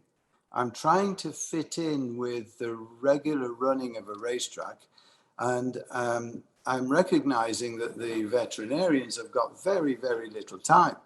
They're out there looking at the horses in the morning. They've got maybe 100 horses running in the afternoon. There isn't time to sit down and dwell on a lot of this stuff. So I wanted to try and come up with a report for them that was visceral in nature, where at a glance, they could tell which horses were possibly at risk and which horses were not. So the easiest way to do that was from a traffic light, because as soon as we see a red dot, an amber dot, or a green dot, we get a visceral response, and it means something to us straight away. And we wanted to portray that same feeling to these particular animals. Having seen a number of them that did a red flag prior to them actually breaking a leg off, we wanted to get those horses brought to the acute attention of the veterinarian so that they could perhaps focus extra effort on those ones. So the next slide, please. Going forward, we're going to change it a little bit. I'm going to have the red flag, I'm going to have the amber flag, but we found that for the green flag, it was a little bit misleading, because there was a tendency to assume that they were going to be green forever, that once they were green, they were okay. Whereas, of course, just in a few days, everything could change. So we've opted instead to go for that, what you can see there on the slide, a green circle, and then in the middle of that, NSF, no significant findings. And that puts it more like in the context of an X-ray. It's more consistent then with it's a more appropriate way to report the horse to the vets. On that particular occasion, we, with this particular test, couldn't find anything significant and worthy of note. Next slide, please. So we've now gone from being just experimenting with this ourselves and looking at all the data. We were then blessed to be invited to start to apply these tests in the New York Racing Association tracks. We started first of all in Saratoga and was able to do a race every day, and then going on into Belmont, Aqueduct, and still presently we're doing every horse every day now. So back to the idea, I wanted these green, amber, and red flags because I wanted the vets to be able to see at a glance which horses were possibly in trouble. Again, I point out, we're not trying to catch everything. It's not going to fix all the problems. We've simply seen that some of the animals which break their legs show dramatic changes, more than 2 standard deviations outside of their normal fingerprint in races prior to that catastrophic injury or a career-ending injury. So as you can see, looking at this, there's 10 horses in this race, and just one glance at the screen, and straight away you know that horse number 3 and horse number 4 are the ones that you need to go and have a look at. If you've any time at all, those are the two to begin to focus on. Now you can see there we've got 2 types of traffic lights. The composite one, we use data to do with vibration and power. They're all put together in an index. And once the data goes 2 standard deviations outside the mean, it gets a red warning. If it goes 1.5 to 2 standard deviations, we get an amber warning. And the green ones are satisfactory. They're within the fingerprint. Again, we chose these levels, these boundaries, somewhat arbitrarily. It just felt like it was a good place to start. It seems so far as though it's actually working out quite well that way. But down the road, I'm sure this will change. And I think the different racetracks will be able to change it for themselves according to their preference and their workload. So this was a somewhat arbitrary grouping that we selected, but it does seem to be working out okay. The asymmetry, so the composite was the power and the vibration, and then the asymmetry flag is different. That's obviously for when a horse is asymmetrical, moving more one side than the other. It's a tricky flag because horses will move quite a bit just with the events of a race. They'll duck sideways when they hit, or they'll try to go up the inside, trying to win. And that will give us some artificial red flags when they do that. Now, if somebody then wants to dig deeper into this, you can see down the right-hand side that there are graphs available to the veterinarian. So if you could click on the next one, please, it'll show one of these graphs. So this is a layer down now. They've got the flags, and now we're going down to another layer of understanding or another layer of information for the vets to decide whether they want to react to this or if they can somehow or other interpret the data in a more effective and productive way. So you can see the graphs here, the total power and the total vibration.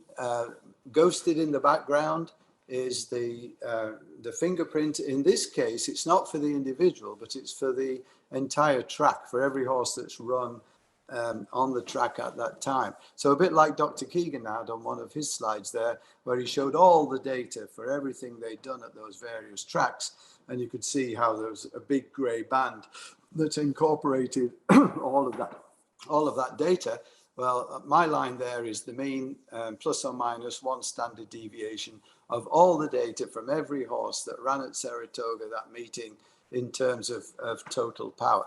Now we can change that fingerprint if we don't want to look at something as broad as the entire population of horses. We can narrow it down to a cohort, for example. So we could use 3-year-old fillies sprinting on dirt, and we can bring all those together if it's a filly that's doing that, and make that a comparison. And then down the road, once the horses have run a number of times, once we've got at least 3 fast works, we begin to be able to put together the individual fingerprint for each horse, which is then even more sensitive, because horses vary quite a lot in this range of data.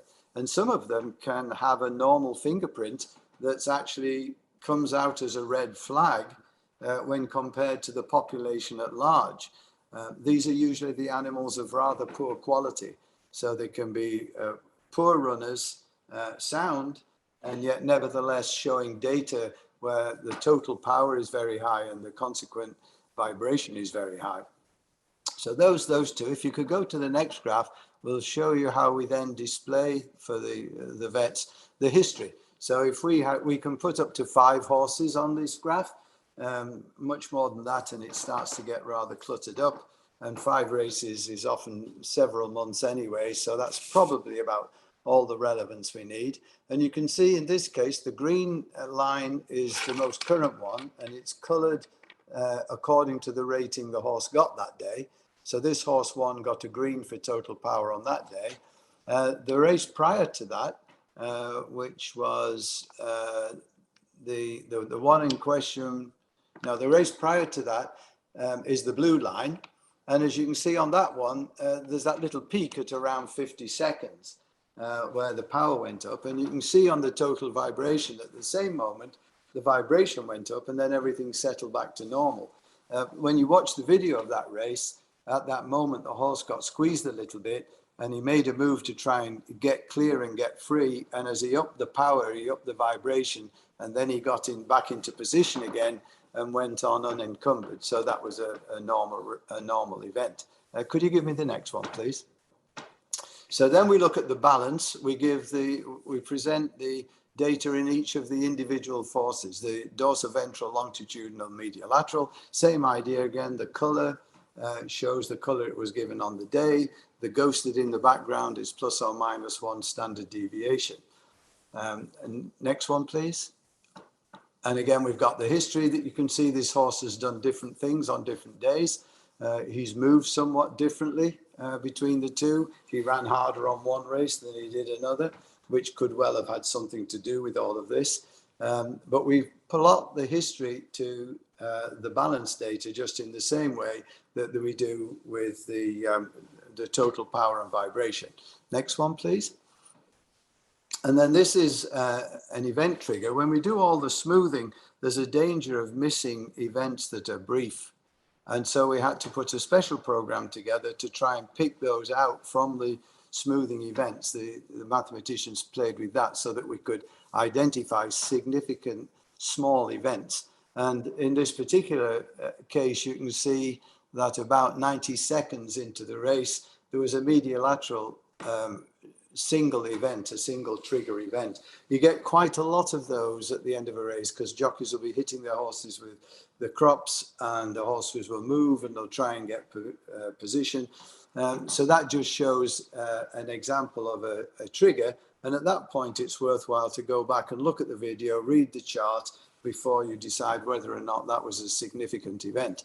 Next one, please. So this is just a summary of what's happened. This is very preliminary. We've only just nicely gone back and looked at this because we're wanting to see, okay, we've rated these horses with these different traffic lights. What's the consequence? Is it working? So we looked at 256 horses from Saratoga. We're now on this particular study 75 days, and it's essentially the same. And we thought, well, okay, the horses, if horses are injured, if something's going wrong, they probably won't make it back to either breeze or race. So we looked at the incidence of which ones came back and which ones didn't. And as you can see, the red light horses are the worst. There's roughly half of those haven't made it back to either breeze or race. So this is and you can see there also, it's just split up between the different standard deviations. So you can see how the traffic light at 1.5 to 2 is probably about right. It's working fairly effectively. The amber ones come back a little bit more. The red ones are the worst. And as we work with this, we're tweaking this now to find out where horses are misclassified. And we're catching them more and more all the time. Even just last week, we wanted to try and find a way to identify some of the more critical asymmetry characteristics. And we found that when we look at the stride on the straightaway and then compare it to the stride on the turn, that normally there's a pattern. Every horse basically follows a similar pattern. It would appear that they're able to move a lot more. There's more variability when they're on their right lead on the straight. I guess just not having to fight centrifugal force, they've more versatility to do things and possibly to avoid the pain or the discomfort. Whereas on the turns, they get locked in. They haven't got as much variability. So there's a relationship for everyone. And we're finding, it would appear, that those horses which are beginning to harbor some sort of unsoundness or infirmity are not able to maintain that relationship, that instead their turn data is not locked in, it's made dramatically worse. And so the relationship between what normal horses do and what these unsound horses do is further going to help us identify and improve the accuracy of this test. When we first saw this, we were actually, I was actually rather pleased at how well this had come out. But Dr. Palmer, who's been an unbelievable help in all of this up at NIRA, he said from a practical point of view, when we go out to see trainers after the horse has come up with one of these flags, we need it to be tighter than that. Because if he gets 2 horses and gets them fully examined, and there's only one of them that he finds anything and the other one's okay, that's going to be a bit tricky. They've spent all that money and it's a coin toss was the words he used, whether it was going to be bad or not. So he said, if we can improve that, we need to better qualify and quantify these horses so we can make our flag better. And already we're up to about 75%. And it looks like it's going to go a lot more as we add these other more recent measures. So hopefully it's going to get to the point that when an animal gets a red flag, we can go to the trainer and we can tell him that we found this, and that once we've got the statistics built up a little bit more, and we can tell him that 4 out of 5 horses or 3 out of 4 horses that get this flag are facing some sort of soundness predicament that could mean they're very close to the end of their careers, and could also mean they're at a high risk of being one of these animals that breaks down if they've got poor remodeling characteristics and that kind of thing. Could you give me the next slide, please? So this is kind of what we're trying to do as we go forward. We've recognized we need to kind of come up with we've got to address the entire problem and come up with a plug and play product. When I went in just with the screen on its own, it wasn't enough. We could flag horses and say, hey, that one, something's wrong with that one. But everybody would ask, well, what do we do about that? What does that mean? What do we do? So it became apparent that we had to be able to do more. We had to be able to come to them with a system that not only flagged the horse, but made a recommendation for protocols to follow to try and identify these horses. Now, it's another important part of this, if there's any trainers out there, to know that what we're trying to do here is not scratch horses. That's not what we're all about. What we're all about is trying to empower the trainer and the caregivers of the horse, because we know that with the current state of affairs, these horses that break legs are missed. So nobody wants to run a horse. The trainers don't want to run the horses if these animals are going to go out and get hurt. They do their very, very best to protect them and keep them sound and look after them as well as they can. They're the primary caregiver and the ones responsible for their primary care. So we need to work with the trainers. We have to try and empower the trainers, tell them something's coming down the pike. It would be in order for you to take special care with this one. So next slide, please. So when we do this too, we have to make sure that the data that we collect is seamless and that it fits smoothly into daily track management. And that we've proven we can do. We can go to any racetrack, we can set up our system, we can put our sensors in, take them out, download them, get them in the cloud, get the reports out within 4 minutes after a race, and nobody even knows we've been there. So the system is very good from that point of view. It fits seamlessly with the orchestration, the choreography, if you like, of a day's racing. Next, please. We got to make it cost effective. I've noticed one thing as I go around trying to show this to racetracks, there's no money to spare anywhere in the administration of a racetrack. They're running a tight budget, they're running a very tight ship.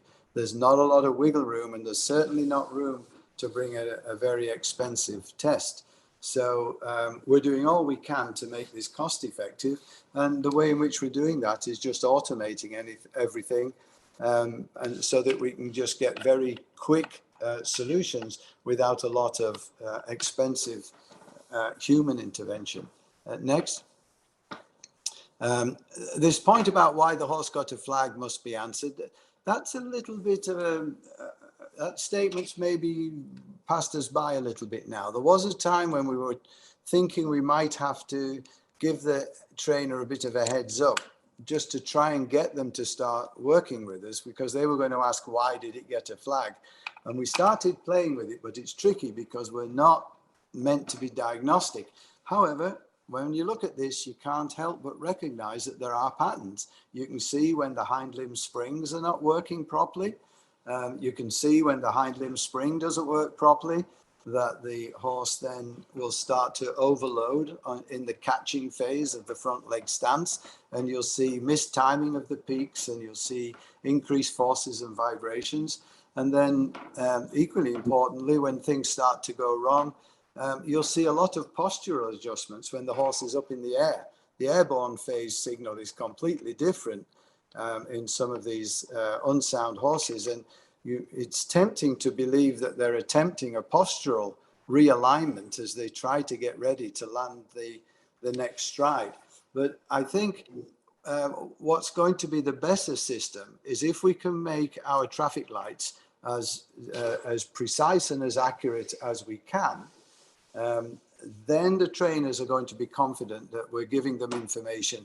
And then I think the best of all worlds, you'd bring in Dr. Keegan's system. As soon as these horses are cooled out the next day, they should have the equinosis system on them, because that's where the diagnosis comes from. And then if we could tie those two things together, if we could talk to the people doing that, we might better be able to understand some of the idiosyncrasies of our data. And I really think that we could, because we can already see tendencies and ways in which these strides change when the animals have got problems in specific areas. But if everybody could work together, I think we'd have a really good understanding of this. But we need that equinosis data in the following days. Next, please. Next thing we have to do is determine how much warning time we have. Like you saw on that one case where the horse had the Australian filly had the red flag. It was then a week or so before she ran again. So we had a week to work on it. But how much time are we going to get? When we first see an amber flag, how long is it going to be before that goes red? When we see a red flag, how much time have we got to work? And then what happens when a horse comes into the racing facility that we've never seen before? If you put the next slide up, please. This is just to show what can happen. Now, in the top slide there, that was a race on, I think it was a race in August. And that top slide is basically, that's a sound horse. That would have got a green traffic light. That's the data coming out of the gate, the first roughly 10 strides right out of the gate. Now that horse then went missing from us. It breezed a couple more times. It raced one more time, but we weren't at that race and we didn't get that data. And then it came and ran again 6 weeks later. And that's the tracing that you see in the lower part of this graph. Again, stepping right out of the gate. So you can see with the first stride, that first set of peaks out of the gate, immediately you can see that there's something horribly wrong. And you can see the second stride is worse, and the third and the fourth, and on you go. All 10 of those strides are horrific, horrible. The horse went on and did that for 70 seconds. And then 50 yards or so from the finish, I'm afraid the leg broke, jockey went flying, and the horse had to be euthanized.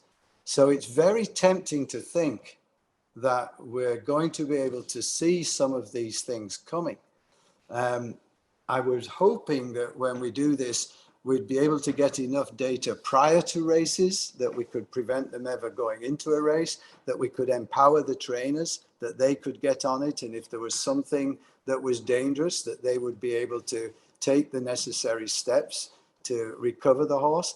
But I think that's going to be an idealistic world. And in between time, things like this are going to happen.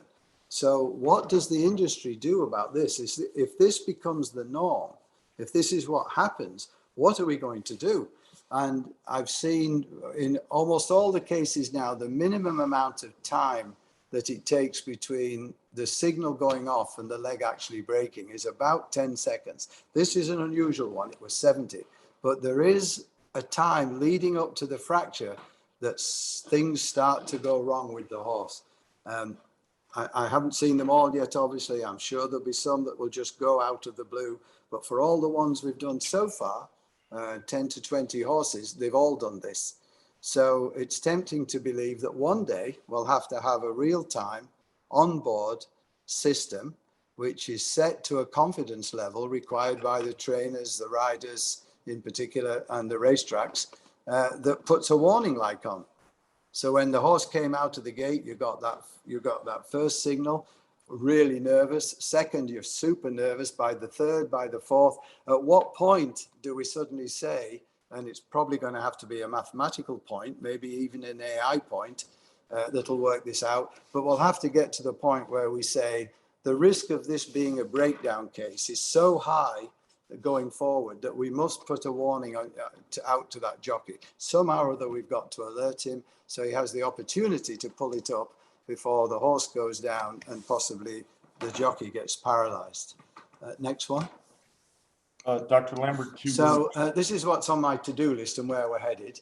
The protocol for how to react to the red flag must be established. And once again, Dr. Palmer has cut through this really well for us and recognized the reality of the track that this has to be a way of getting information to the trainer to empower the trainer. Yeah, very good. Well, those, I got you, all those things, and you can read them, they're straightforward. This is very important to get in. Down the road, 10 years from now, if this becomes the norm, I want you to remember these two guys and Naira. Had it not been for the New York Racing Association, had it not been for the foresight of Glenn Kozak and Dr. Scott Palmer helping, this thing wouldn't have got off the ground. That's it. Thank you very much, everyone. Thank you, Dr. The next speaker comes from the Hong Kong Jockey Club. So we're piping him into the event via Zoom, which is kind of amazing how technology goes, and it kind of leads into what we're doing with the sensors as well. We're getting really good at technology. And so we shouldn't fear it. We should like it as veterinarians and as farriers. I think we don't know all the answers, but that's okay. It will come in time. That's what I think people need to recognize. So Dr. Bronte Forbes graduated from Murdoch University in Western Australia. He worked at the Singapore Jockey Club and the Turf Club for years, then went on to go and got his veterinary degree in Australia and New Zealand College of Scientists. He worked there. He then moved to the Hong Kong Jockey Club and obtained an MBA, a smart veterinarian, a business veterinarian in Southern Queensland. And I just want you to know how much I truly appreciate you calling in and bringing in your practical experience of what you're doing with the lameness stuff at the Hong Kong Jockey Club and also at the Singapore Racing Club. So thank you very much, Brian. Well, first of all, thank you very much for the organisers for asking me back again. I was thinking maybe this year I could actually come and meet people, but the world as it is, we're still stuck on Zoom. I guess the benefit for me is I don't have to wear a mask. The bad side is it's after midnight here for me, but we'll get on anyway. So today, my remit is really to speak about how we use technology or have been using technology and how we think we can use technology going forward in protecting the horse as far as race horses. So I think now all of us are the same around the world. We're all under pressure to make sure we improve the welfare outcomes for the participating horses in our racing industries. Here in Asia, we've been a little bit lucky in that welfare knowledge by the public has lagged behind a little bit, but certainly in the last 5 years, we've noticed the younger generation are much more astute to the issues of welfare in racehorses. And those young people now are starting to become racing administrators, participants in racing, and also our customers, our punters. We see this as a positive in a way, in that this sort of focus on welfare of horses has given us some potential positive effects, which include creating funding, especially for research and education, which is something that probably lacks quite heavily in this area. And also it helps us with policy change. Whereas for us, our racing administrators have always had welfare high on their priorities, but lately it's become critical on their priority list. So it's opened doors for us. The Jockey Club now, by Dr. Chris Riggs, has set up a specialist research fund specifically to look at ways that we can protect racehorses.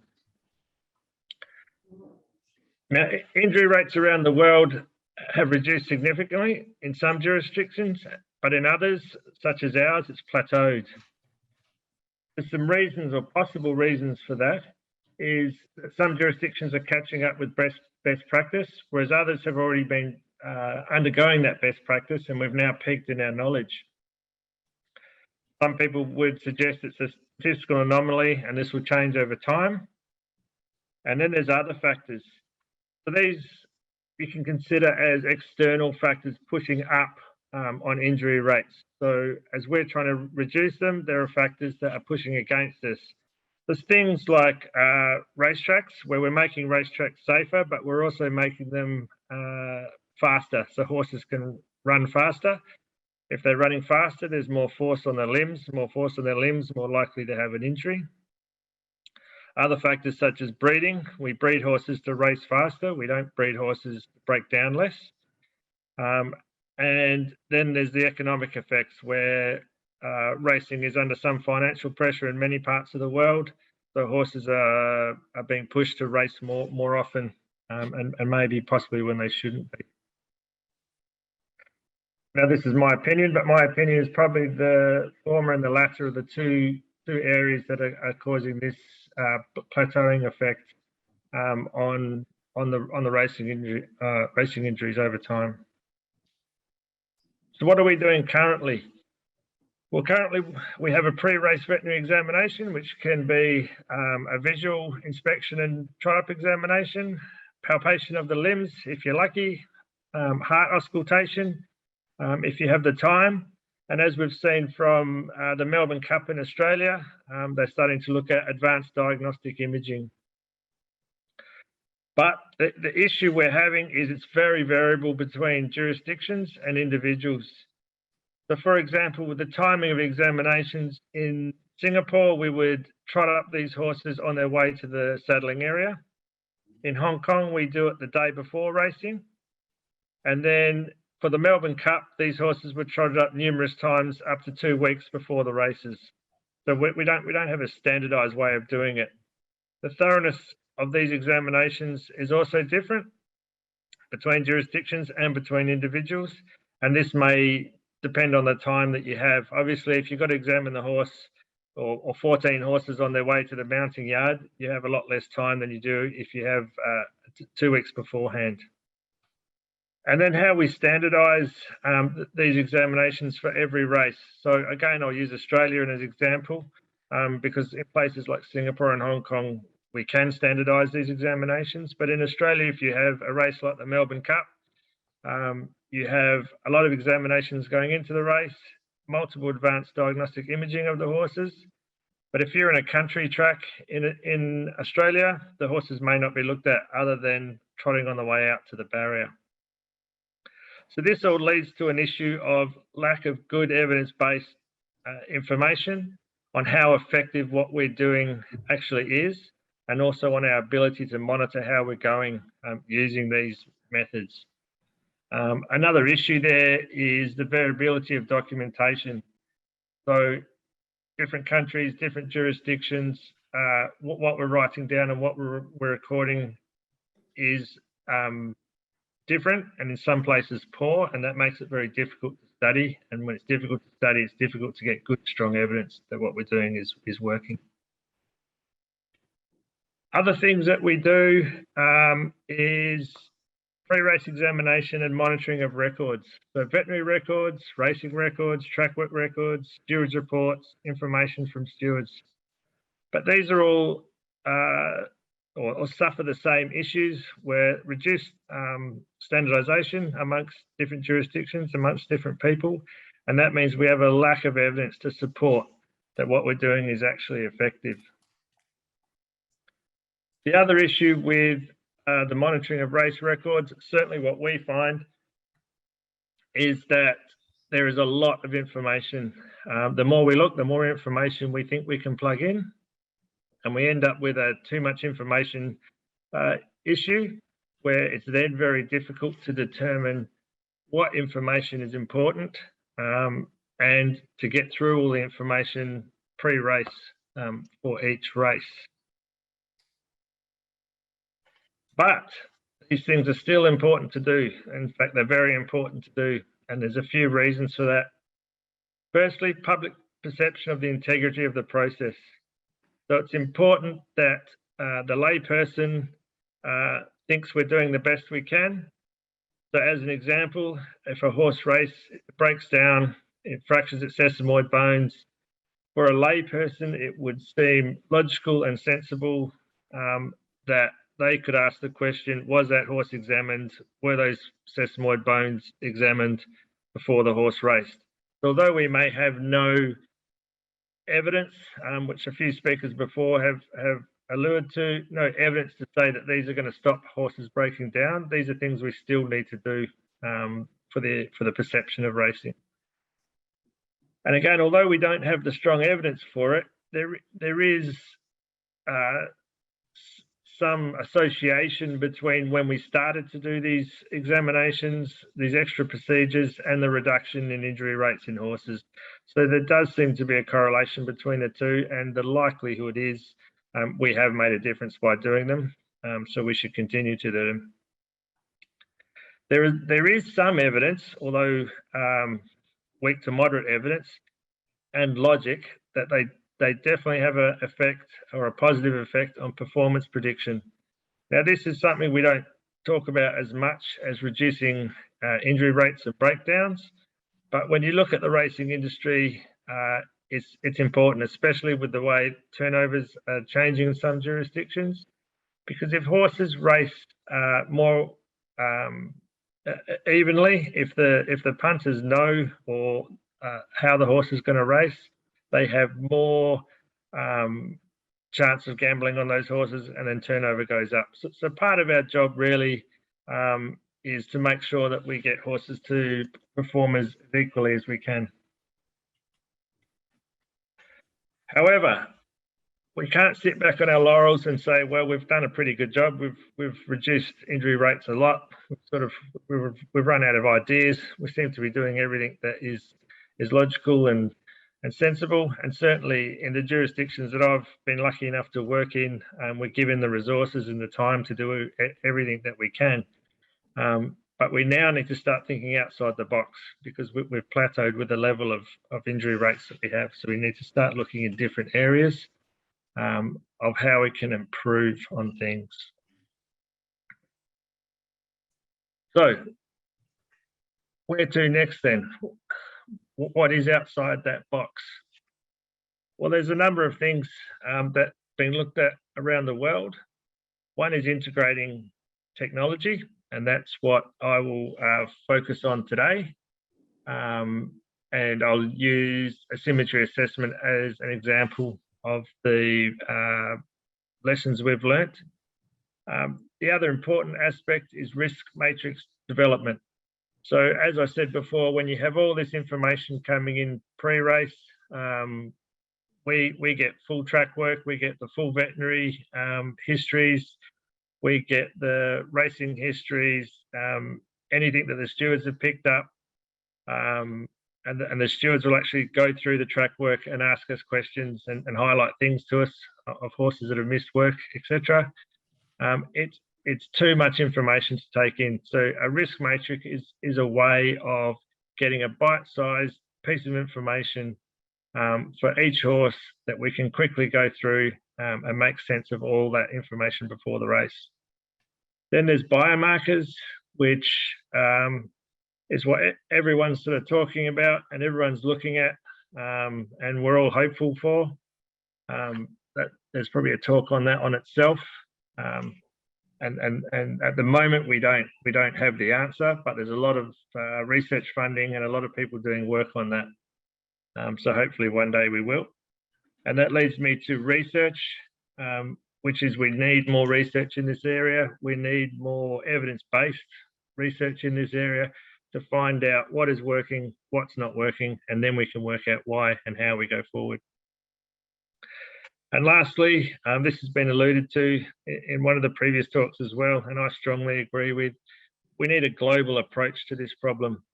We can't be looking at it from each country or each jurisdiction. We need to share that information, teach each other what we've learned, teach each other what's gone wrong, and that way we'll exponentially improve as opposed to slowly improve in individual silos around the world. And I suppose a good argument for this is when horses break down in the Melbourne Cup or in the Kentucky Derby or in the Hong Kong International races, that becomes news in all of our newspapers in our local jurisdictions. And that needs to be something we need to answer to in all our racing jurisdictions. So it just shows we're a global sport. It's a global problem. So we need a global or one approach to the answer. As I said, I'm going to concentrate on integrating technology, how we can go forward there. I think each one of those other topics there is a talk in itself. And I'll look at the technologies that basically being looked at, and we certainly look at all of them. that are possibly going to help us going forward. So we have asymmetry analysis, which has been discussed, stride assessment, which has been discussed as well. We have biometric monitoring, which Emmanuel is going to cover next, which we're definitely looking into. And then there's advanced imaging, such as CT, MRI, SPECT, and PET scanning. But the important thing, our biggest lesson that we've learned is there is no silver bullet. The racing administrators are asking us what the silver bullet is, why we don't have one, and when are we going to get one? But the fact is, there isn't one. That's probably the most important thing to take away for us. If there was a silver bullet, what would it need? Well, it would have to be highly sensitive and specific. In other words, it would pick up every horse that's going to be injured or break down, but it would not pick up any horse that isn't going to break down. The results would be rapid. The horses would have a minimal time or no time out of training. Could be done horse side. Would have to be minimally invasive so we don't upset trainers, horses, or owners. You'd have to be able to screen a large number of horses in a relatively short period of time at a low cost. They have to be easy to use in various climates and places around the world. And the interpretation of the results would have to be simple and unequivocal. People wouldn't be able to argue with the results. So that's quite a big list of requirements. So in using the example of asymmetry analysis, it's quite pleasing to listen to others because it seems like we've all come to the same conclusion in that what we've learned is that monitoring over time is important. That's because there's individual variation between horses. Different horses have different asymmetries. The repeatability of measures is slightly different between horses, and this changes over time and training cycles, which is possibly due to adaptation. The currently single result of an asymmetry analysis is not predictive for an injury. The other thing we've learned is you need to understand the technology. What are the results actually telling us? So for movement symmetry, it's related to force asymmetry. So if there's a change in force in the limb, you'll get a change in movement asymmetry. But neither of those two tell you why.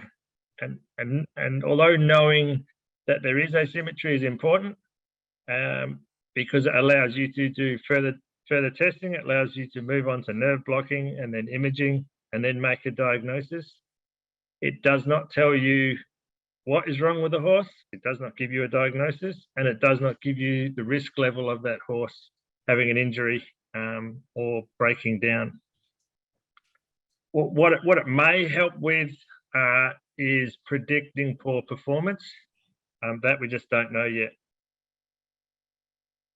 So if we put asymmetry analysis up against our silver bullet requirements, it is highly sensitive and specific. So if a horse is moving in an asymmetric way, all it's doing is measuring movement. So it's fairly accurate there. And although the results are rapid, if you're talking about 100 or 150 horses we may have racing in a day, they're not rapid enough to get through unless you have a lot of machines and a lot of manpower to run it. The asymmetry analysis doesn't need any time out of training, can be easily done horse side, definitely minimally invasive, but it's difficult to screen large numbers of horses. And again, unless you have a lot of people and a lot of machines to do it, and you definitely can't do that then at low cost. Although the technology is low cost, you have to pay a little bit to get it all set up and going, but you can do a lot of examinations with that. So the cost per examination is quite low. It's very easy to use. It works in all climates and places. But the interpretation, I would argue, isn't simple and isn't unequivocal. And that comes down to actually understanding what you're measuring and what you're looking at. I think it's important for people to understand that, as I think Kevin will attest to, sometimes people don't understand what the machine is actually telling you. So what's our plan? Well, we know we have limitations with our monitoring of pre-race veterinary assessments for predicting injury in racehorses. we've looked at what we write down. We write down notes before each race on each horse, and we have horses that have absolutely nothing written down in our eyes, visually perfectly sound, and just as many, if not more, of those horses break down than horses with low levels of lameness. However, over the years, we probably have made a difference in what we're doing, so it's something we need to keep doing. And we think we are better at predicting poor performance, which is also something we find quite important, because to continue racing, we need to offer a good product to people. But to move forward, we need to embrace change. We need to accept that we have not found the answer yet and that we need to keep looking. And we need to have a multi-pronged approach. There is no silver bullet. Although if someone knows of one, I'd be very keen to share that with me. And thirdly, and almost most importantly, we need to share from our experiences and learn from our experiences and our failures. So what are we looking at doing at this stage? Well, we're looking at longitudinal monitoring, so asymmetry analysis, stride analysis, and biometric analysis.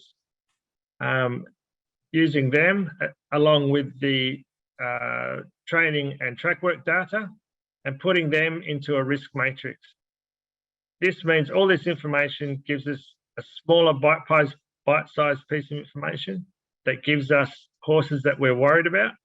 Now, if biomarkers come to fruition, you would have two options. These two rarely will work in sync with each other in my mind. So you will either have a risk matrix that gives you a group or a cohort of horses that you're concerned about.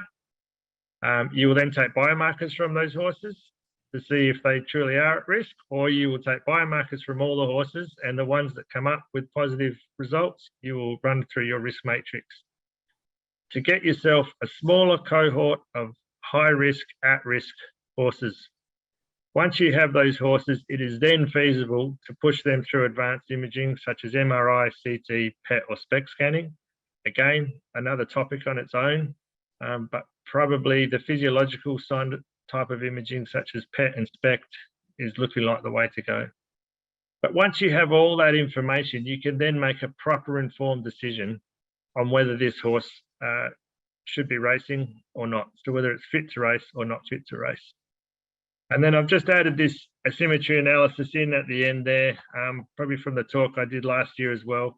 If you then decide that horse is fit to race, you can take a documented analysis of that horse to show that there was no asymmetry, and you've done all this previous work.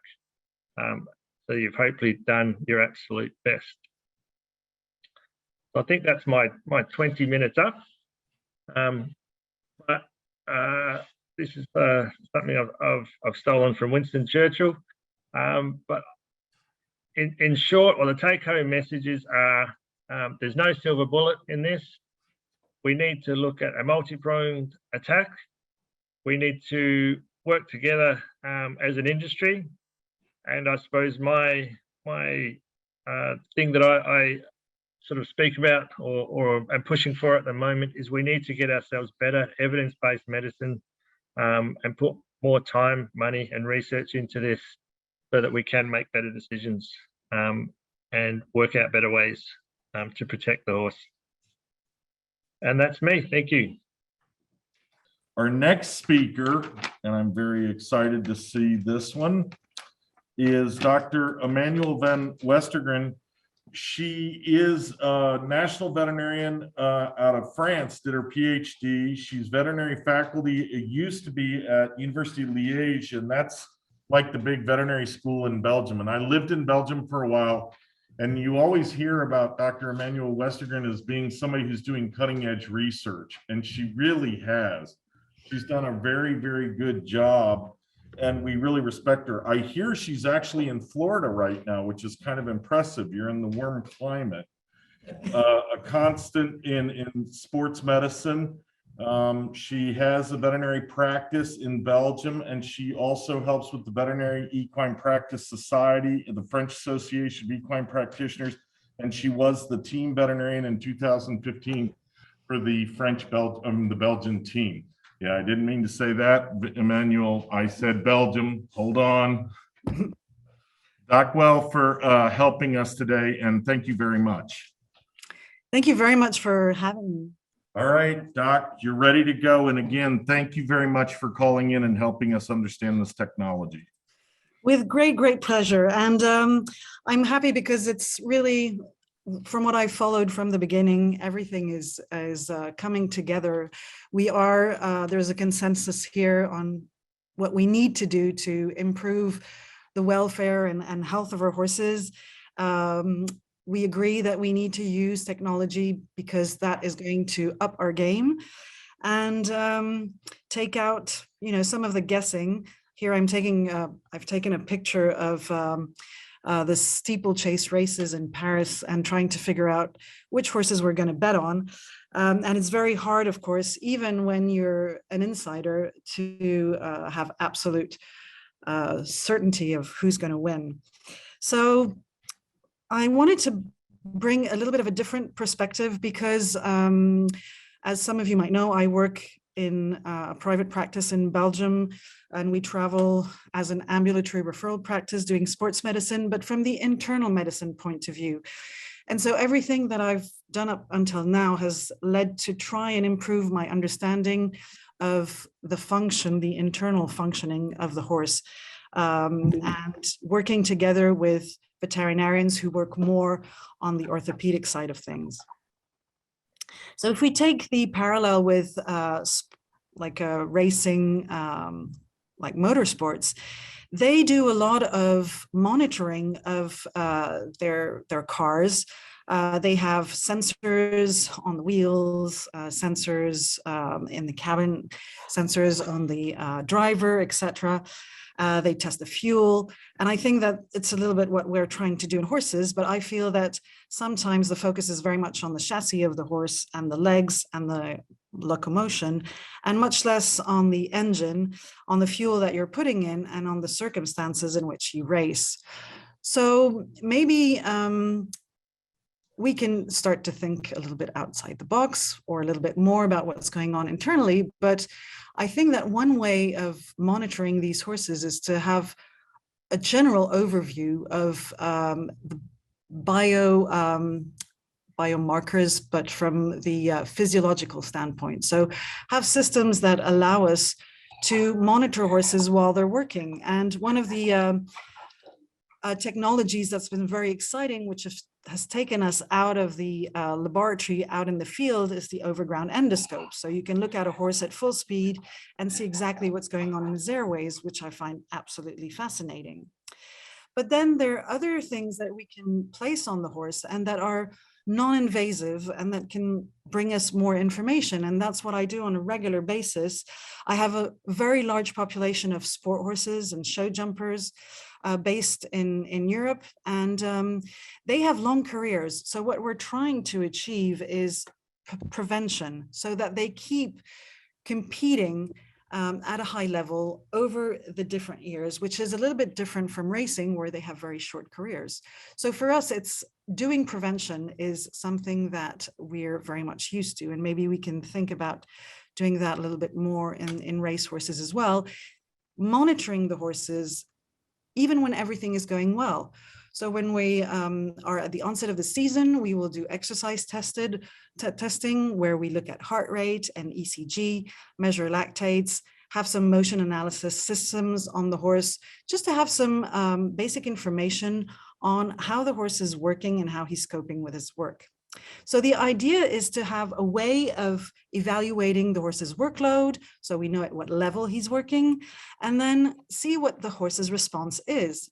Does he have normal heart rates? Is his ECG regular? How is he oxygenating himself? Blood lactates are good. And how is he moving? And these stem from what they do in humans, in human athletes. They do a lot of monitoring because, of course, it's a huge cost when you have an athlete that's injured and taken out of training. So we have means of monitoring horses during training, and we can do it at the onset of the competitive season, throughout the competitive season, and we can see if the horse is responding adequately to his training, or if we need to reduce the amount of training he's getting, or on the contrary, if we can up his game a little bit. So it's something that is really at the crossroads between what we do as veterinarians and what the trainer does as well. As vets, we're interested in monitoring health, of course, and diagnosing early on subclinical diseases that are not very expressive in their symptoms, but that will affect the horse's performance and the outcome at the competition.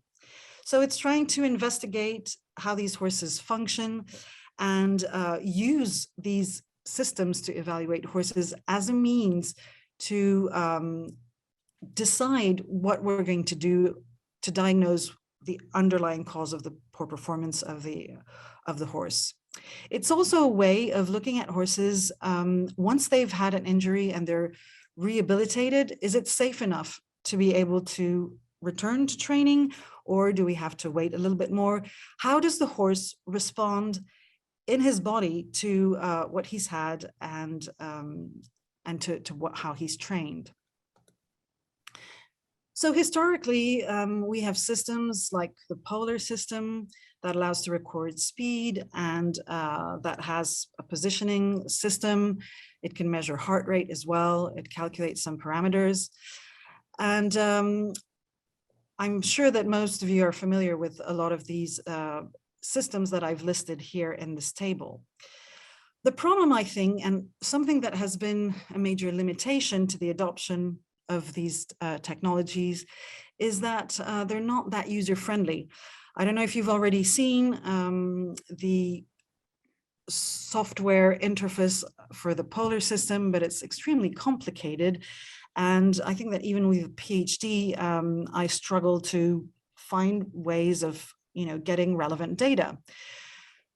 So now that we're in the era of user-friendly technologies, maybe this technology can be used both by veterinarians and trainers and have a common interface where the trainer has some information and the vet gets that information as well, but with the possibility of having some of the raw data and the more fundamental measurements to be able to do research and to be able to look more in depth into what has been recorded. So the technology we are using today most commonly is the Arioneo Equimeter. And this is a system that was initially designed for trainers to be very user-friendly, easy to put on a horse, and meant to disrupt as least as possible the routine, because as you know, the morning at the yard, the race yard, things go really fast and you don't want to be fiddling with horses. They're young thoroughbreds. They're already quite spiked up when they're going to train. So you want to have something that is hassle-free. And I think that this system has proven to be really interesting in that sense. It measures also a lot of very interesting parameters, which I'll get more into depth afterwards. But all in all, I think that one of the revolutions is that it's easy to fit. So we have a way of measuring the microchip of the horse. And so immediately as you start the recording, the horse is already inside the system. You don't need to download the data afterwards and type the horse's name and take some of your time to fiddle with that. Everything is linked, and the data is going to be automatically uploaded to the cloud after the horse has been recorded. So we have a partnership with the Hong Kong Jockey Club, and we are able to look at the recordings of the horses from a distance. They upload the data on a cloud server, and then we can download and look at it. There is also a way of looking at the data live.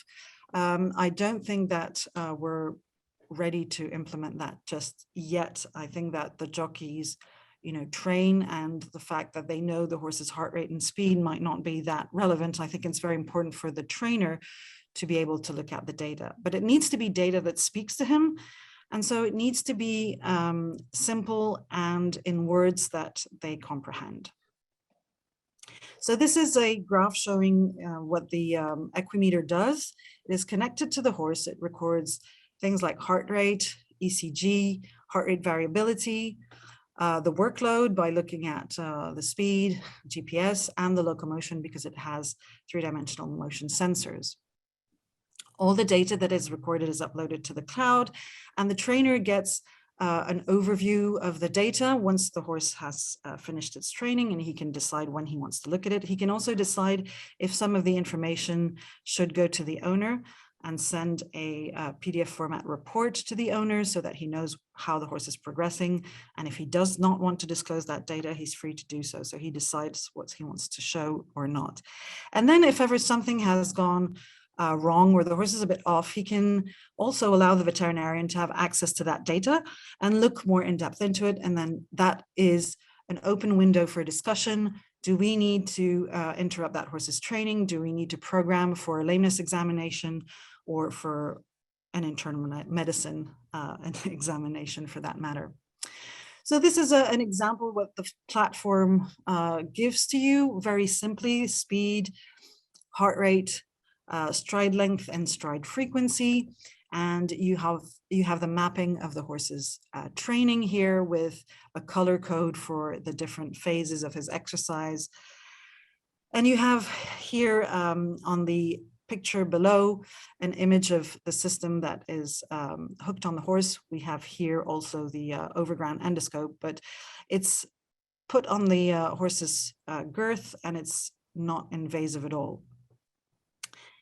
The interesting, I think that will appeal to all of you who have spoken before, all the recorded data. It's not just stride length and stride frequency. There is much more to it, of course, because you have that inertial motion sensor that yields much more information, which you can then access yourself through the platform.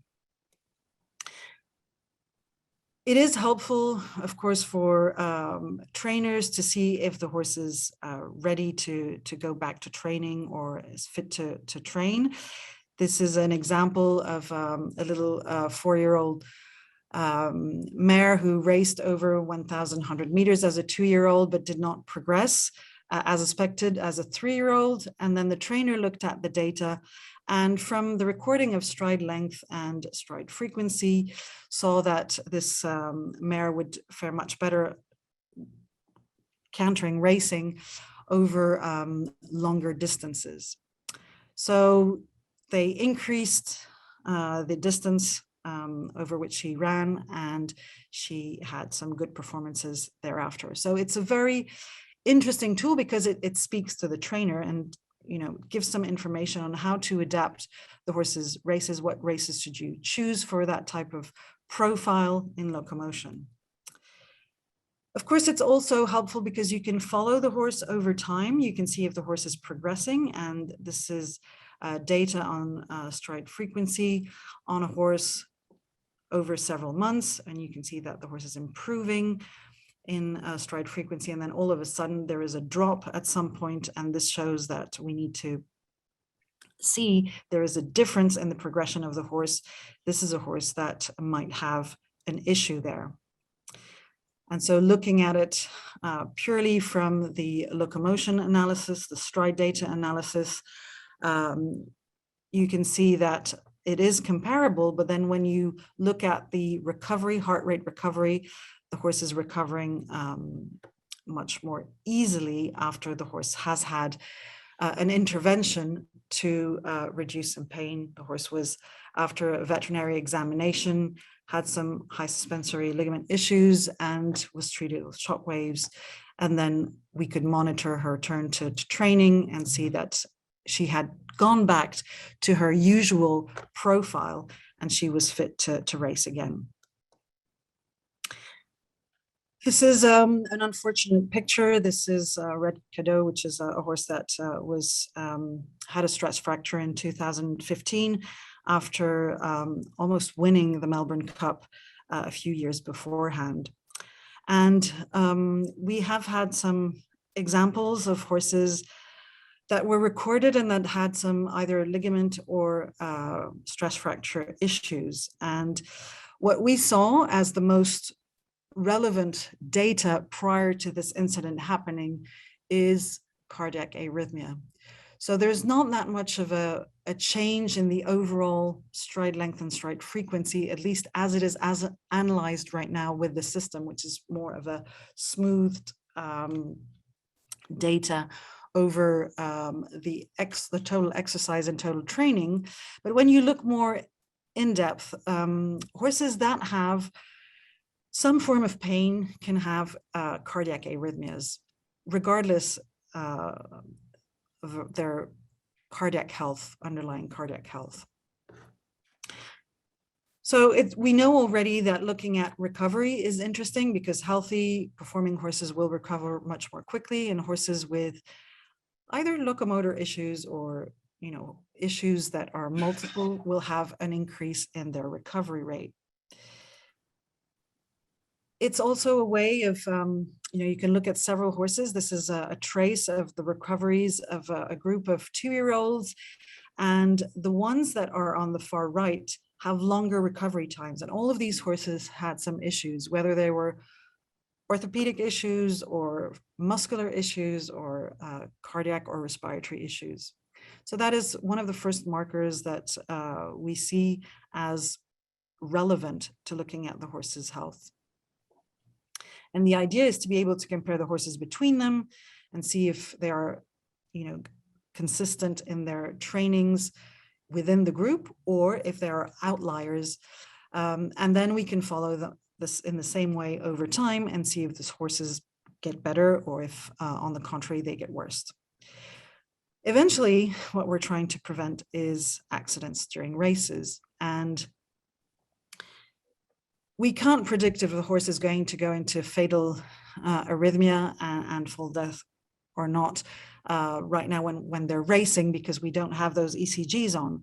But when we look at these ECGs during training, there are some indicators that these horses are not doing well and are not coping well with their work.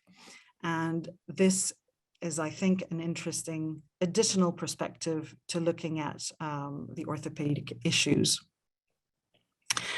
So once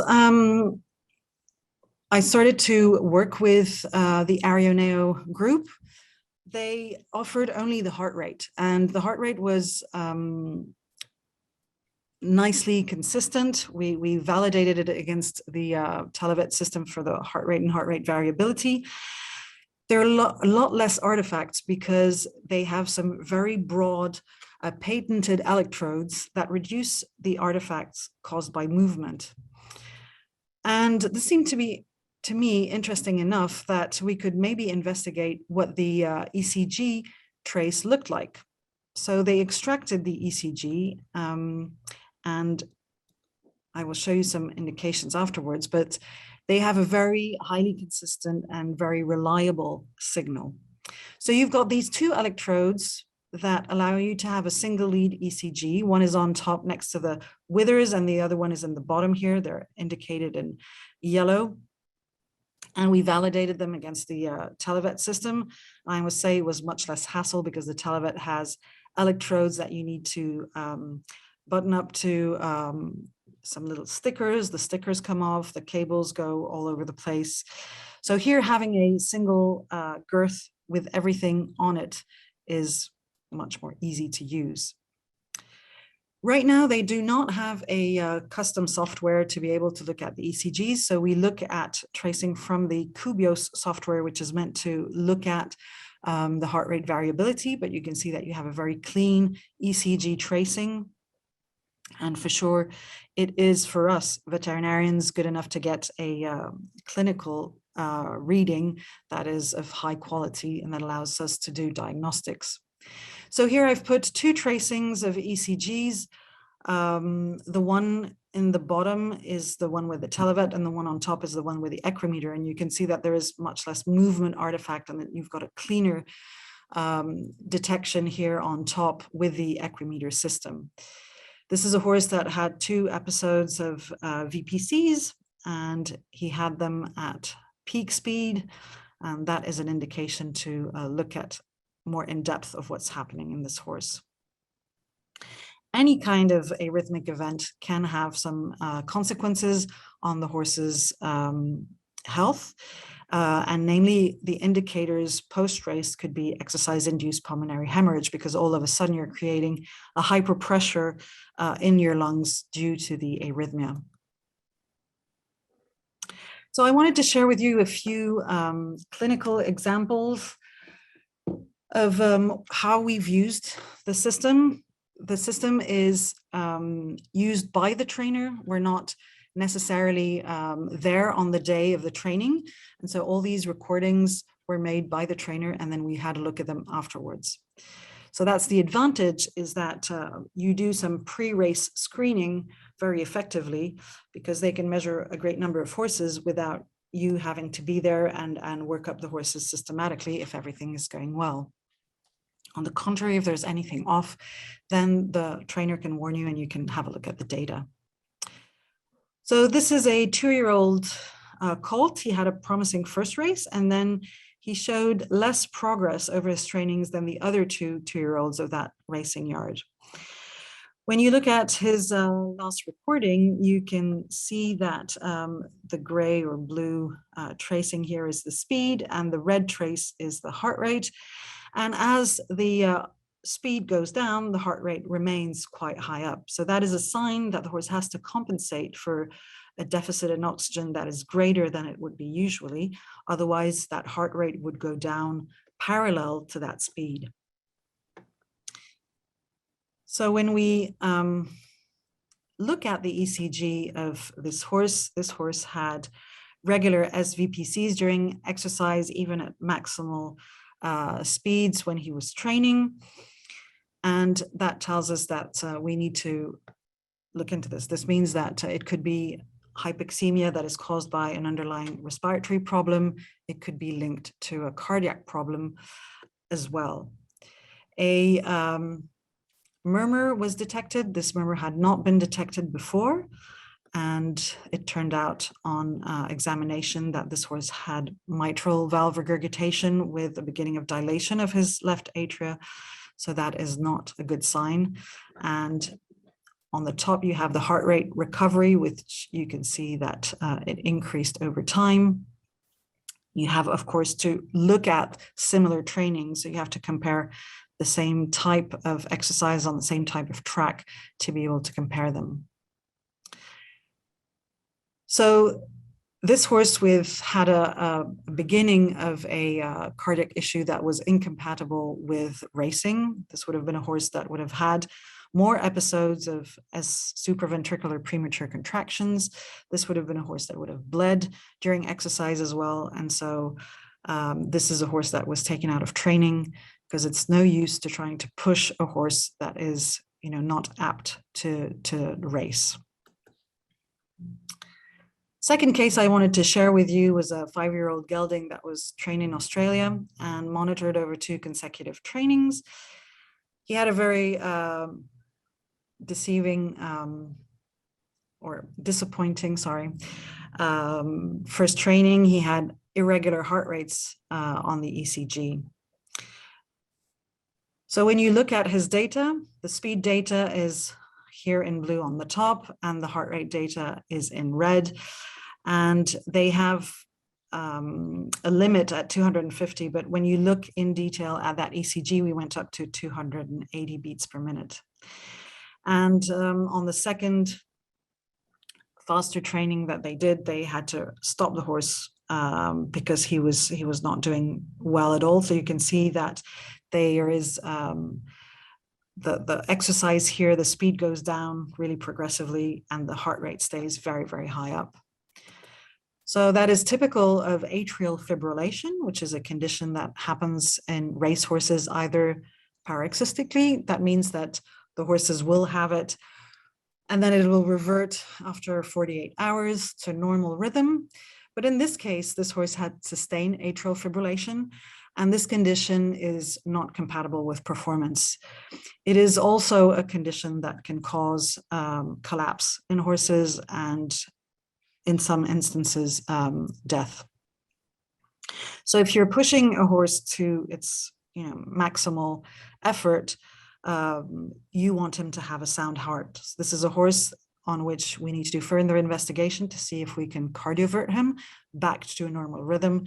If there is no underlying issues in this heart, if there are no regurgitations or no signs of myocardial damage, then we can cardiovert this horse and then monitor him when he goes back into training and detect for arrhythmias. And according to what we see, decide if the horse can continue if we can increase the intensity of his work, or on the contrary, if there are too many arrhythmias, then we decide to stay at a lower level and then see if the horse needs to be taken out of training altogether. So this is what the ECG trace looks like. And what we're trying to do is see, yes, there is atrial fibrillation, but are there other problems like ventricular premature contractions, which are an additional problem, which is of course incompatible with performance, but also a higher risk of having a collapse and sudden death. That was a very graphic image, and I'm sorry for showing it to you, but it's a horse that had severe bleeding and that collapsed. He did not die, but he had severe hemorrhage, and that was a horse in atrial fibrillation. So just to show you how dramatic that can be and how bad it is for the sports. And so if we can have a way of monitoring these ECGs during training without, having a full-fledged veterinarian there on site, I think it is a very good way of preventing issues. And then I had this case that was very interesting to me because it was really putting all together both the internal medicine perspective and the orthopedic perspective, because that's how we need to work in a very holistic and comprehensive way. This is a 3-year-old filly that had a promising 2-year-old season, and she had to be rested because she had a tendon injury. And then she returned to work, and the trainer was pleased, but he did find that she bled from both nostril after a light canter. So we looked at the data and we've compared the data here, superimposed the trace of this mare with, that's in red, with another horse that it was perfectly sound and healthy. And you can see that there's not much difference in the speed data and the overall heart rate data or heart rate recovery for that matter. So because of that bleeding, we look into the ECG. I'll show that right after, but this is to show you also the way that the Aryoneo system works is that you can compare horses to themselves or to other horses. So this mare in red, we compare her data to the overall data in the stables for the horses of the same age. And so her heart rate, maximal heart rate or heart rate during trot or heart rate during recovery.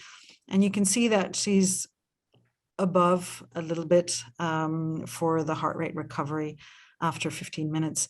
But during maximal data, it's not that obvious.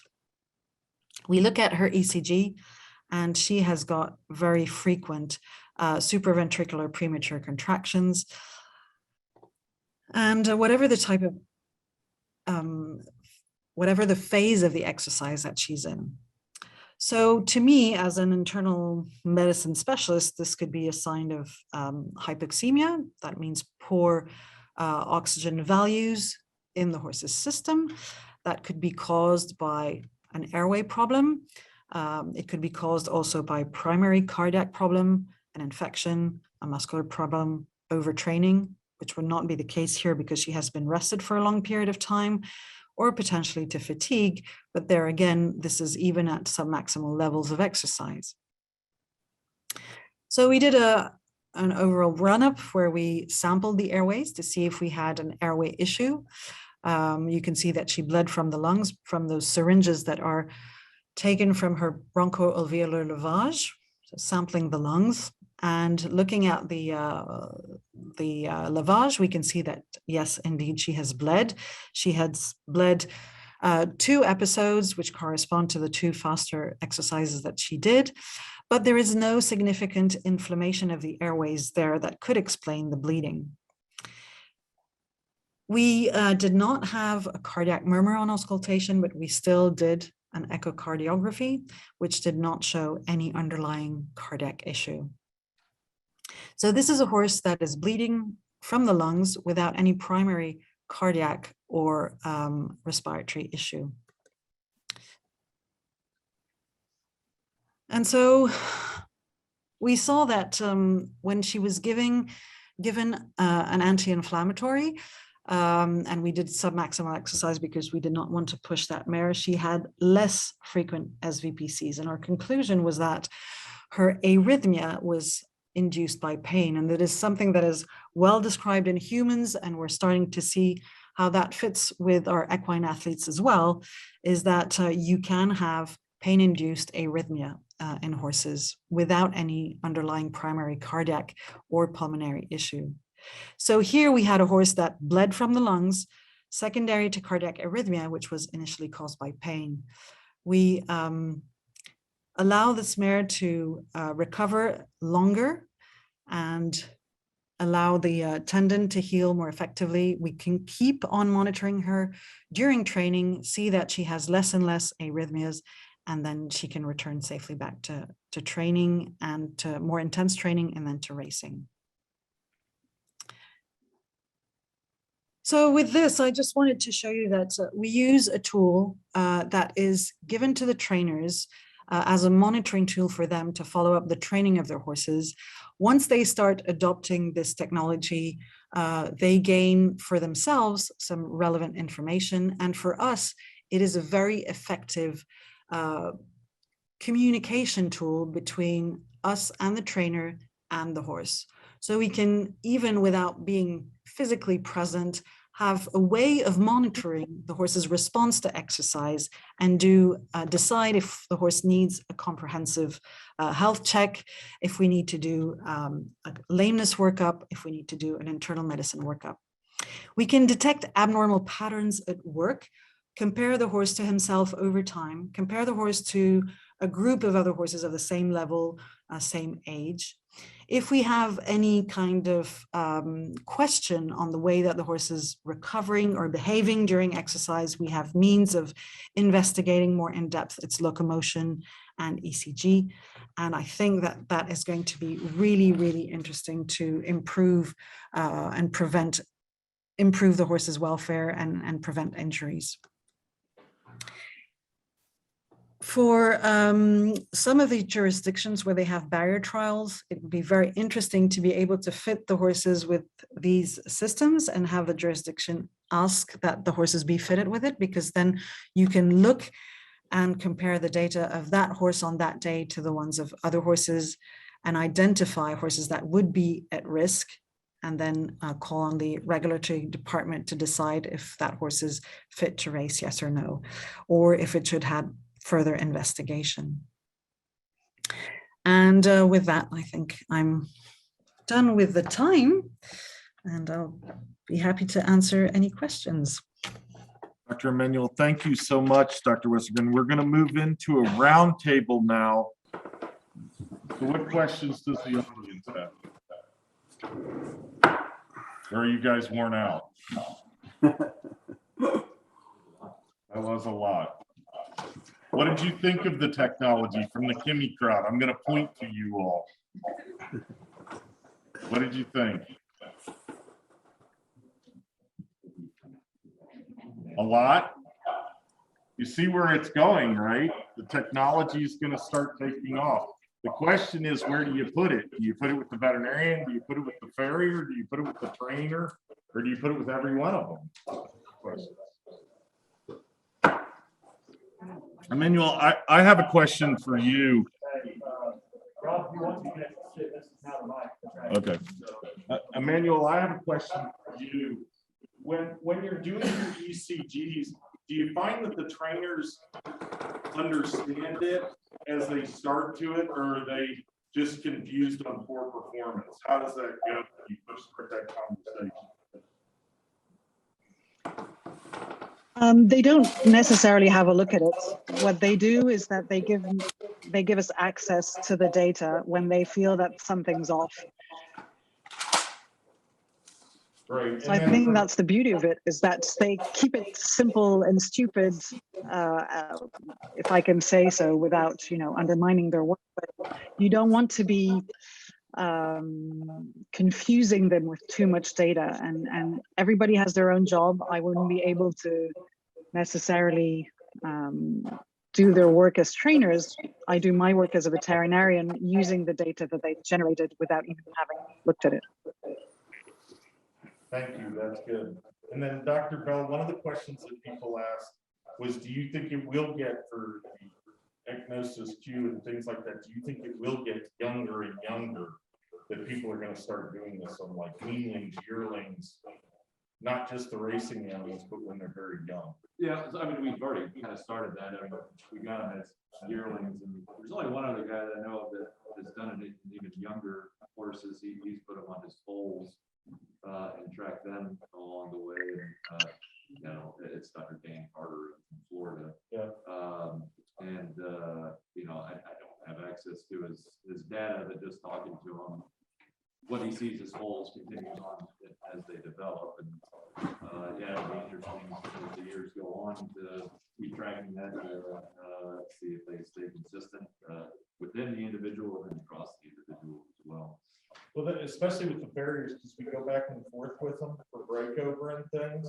And so if you can get out early on that, I mean, we see a lot of these animals that have like sesamoiditis, and then they keep pushing it. Problem is, if you kind of backed it off and gave them a little bit more time, you'd be better off, basically. Now, surprisingly, some sesamoiditis does not show you a full-blown swollen ankle. You know, I mean, it just doesn't. So it can be hard. That's where I think the ecnosis could really help us. Sure, absolutely. In an ideal world, every horse, everywhere, in every state, you know, I haven't reached my limit of I could click that on. I think a lot of our research has shown that we need a lot more data, which means we need more people invested in it and use the technology.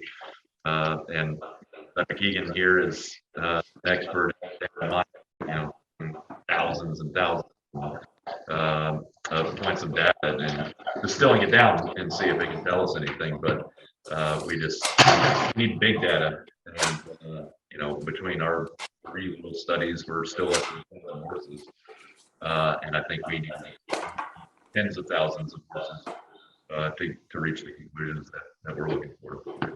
Agreed.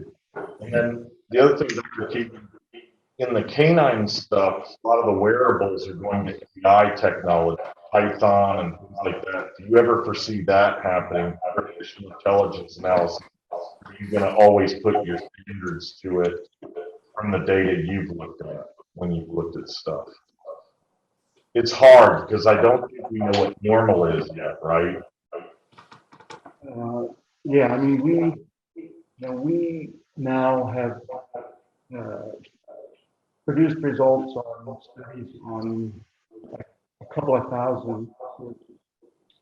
And you know, we can tell from the patterns from a couple of thousand horses.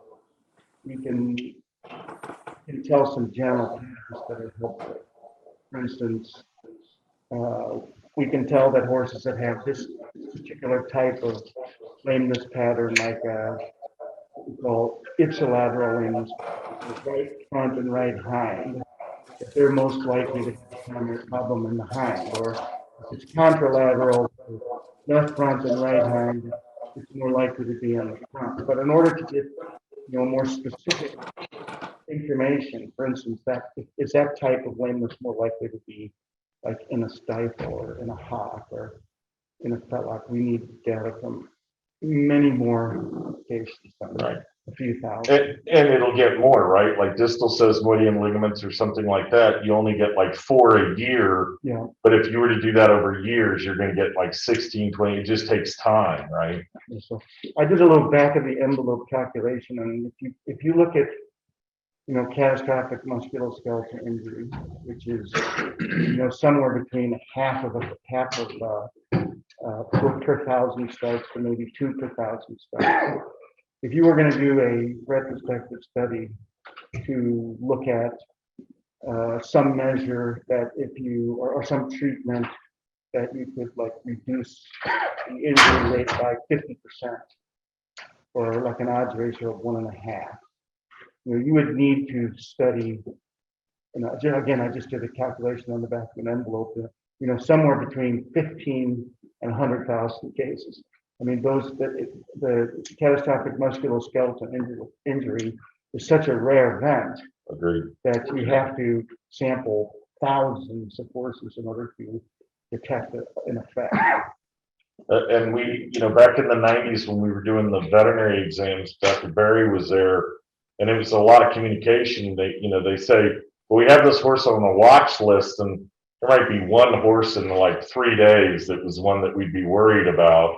In a given day, there were 1 or 2, but those had been racing pretty well. So not that they broke down, but that we were watching on them. And I found that when we communicated more with the trainer, the regulatory vet, the backside veterinarians, you know what? Our rates went down. It went really, really well. And communication came through. Wouldn't you agree, Dr. Barry? Yeah. I mean, at least that's what we were doing. Tracks in the early 70s, every horse ran. Right. That was it. And that changed. And it took a long time for the Kentucky culture to accept that. Hard boots, there's a reason they're called hard boots. Yeah. And that was slow. I don't care what she said. These were slow to come. It was. But I think the communication came through. It was slow. I know. But you know what? The success was that when we said it to them, though, and the horse didn't perform well, when they didn't listen to us, that helped us, right? Because we'd say, look, you ran and it didn't do well. We told you it wasn't going to do well. And I think that helped us a lot. I got a question, Dr. Bell. Yes, sir. Yes, I really enjoyed your talk because of the simplicity. Okay, yep. And aptitude to it. All right, I worked at 20 racetracks over my lifetime. Are y'all ever against going to a racetrack like Louisville or Turfway Park to do this? Because sometimes people are sensitive leading up to a big race to put a horse on a van and send it somewhere. Sure. No, I'm not opposed to going to racetracks, and that was one thing I wanted to show is my contact information. Like I said, I'm looking for more horses to get data on. I can't always tell you what it means, but there are certain things that you pick up that certainly are worthy of further investigation. And I think we emphasized that point several times. A one-off examination, that there's not tremendous value in that, but following a horse over the course of a race meet or its entire career, which is what we're endeavoring to do, I think definitely has some value. And no, I'm not opposed to going traveling to collect that data. Well, it looked like most of your pictures could have been maybe at horse park, A training center. training center. Yeah. I didn't know. Yeah, just I out think there. that's somebody called Park Equine. Maybe Wool, certain time of the year, people are very sensitive to the races coming, or when we have the breeders' cup. Sure. Or there's actually Don't pretty need big that races this at year. Turfway now. Yeah. They're $5,000 claimers, $100,000 overnight. Yeah. Well, I think that leads into Dr. Lambert. Lambert took the approach of going to the tracks, but it's not specific, right? He's trying to show you there's some issue, go talk to Ecnosis or go get it lined out a little bit more. So Dr. Lambert, has it been hard for you to go to the racetracks initially, or would you have felt it would have been easier to go to the veterinarian? Make sure you're unmuted, so that You got to unmute, Dave. Have you got me now? Good. I think hard one to say that. It's just difficult all around. And I think the big problem we have is that we don't have an overall welfare understanding. So like Dr. Forbes said, we've got these different silos of things, all these different things happening. And we haven't got one overall welfare concept. So I hope that gets pulled together at some point, because Combining a couple of things to say, Emmanuel talking about older horses keeping going, staying sound. They run forever. Dr. Forbes saying that we must, in his ideal scenario, they would have little time off. So this is all conflicting stuff. So it's saying that this is we've got a 2-year-old, we've got a growing horse problem. And if they're going to have little time off, we have to catch it quick. And so I'd like to just share this with you from what we're seeing. This is just an opinion and just what we're seeing. But it seems to me that everything begins in the back end, that hind limb spring of the horse is absolutely critical, that it takes a lot of strength for a 2-year-old horse to hold that limb so that it can fully load the Achilles tendon and all the other elastic tissues, put all that weight on there to load it and get a proper recoil. And we see that when things go off, even by 1/100th of a second, if that load and unload goes off, then the ramifications down the rest of the stride are tremendous. And it's basically the front legs that catch it. So they start to get a hammer because the back end's gone wrong. And then eventually what shows up is the front limbs start to get some inflammation. And that's the most obvious for everybody to see. So we see things primarily as a front leg problem. Whereas in fact, what happened, I believe, it was ages ago, it happened in the back end.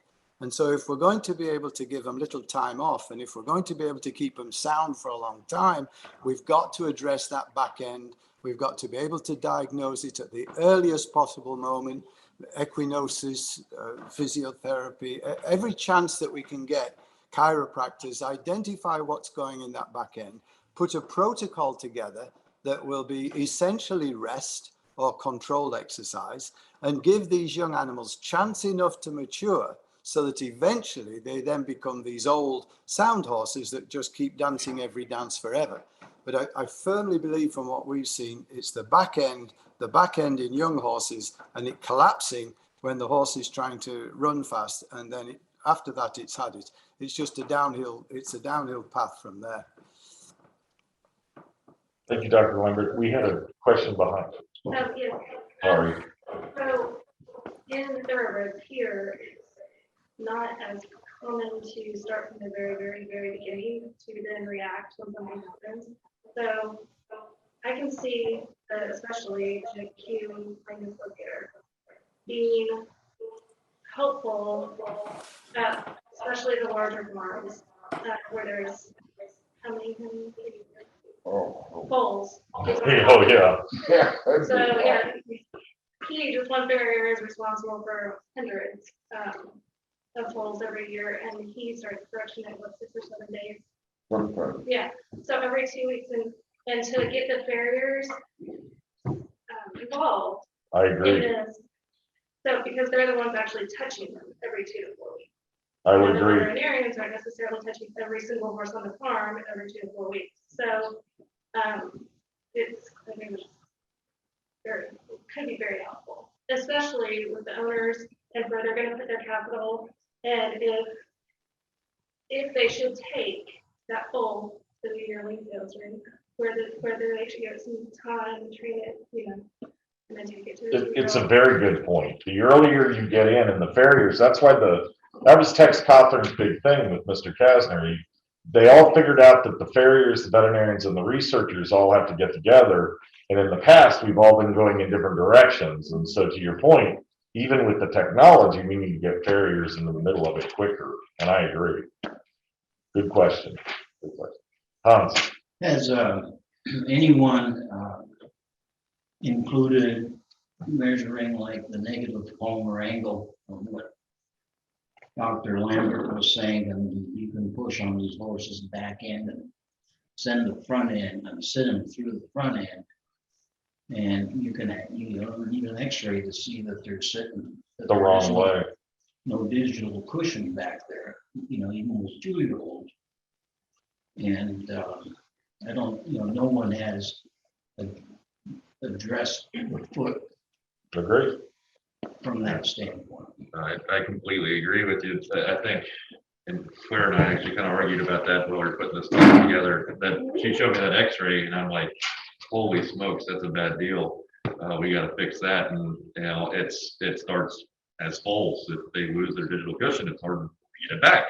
We can do some cheaters to get it back up, but it's not a great long-term solution. But I've had very good success with using some of the advanced cushion support.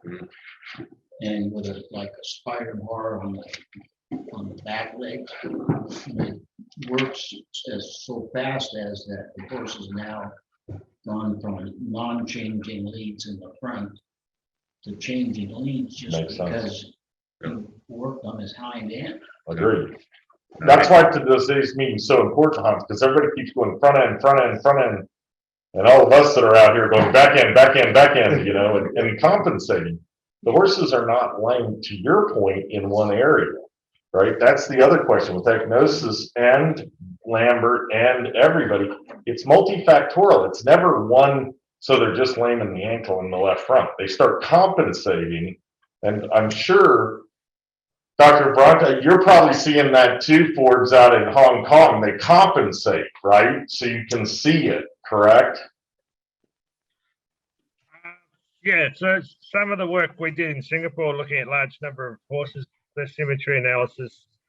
At the moment, we're running a project looking at direction. So in Singapore, they run one way. In Hong Kong, they run and train the other way. But what we've found in both groups of horses is they all have a low level of asymmetry in one hind leg, or a higher statistical chance of having a low level of asymmetry in one hind leg compared to any of the other legs. So there is something there. Again, harping on about it, we just don't know yet, and we've got to look into it more. There was also a question about whether changes in feet change these sort of technologies.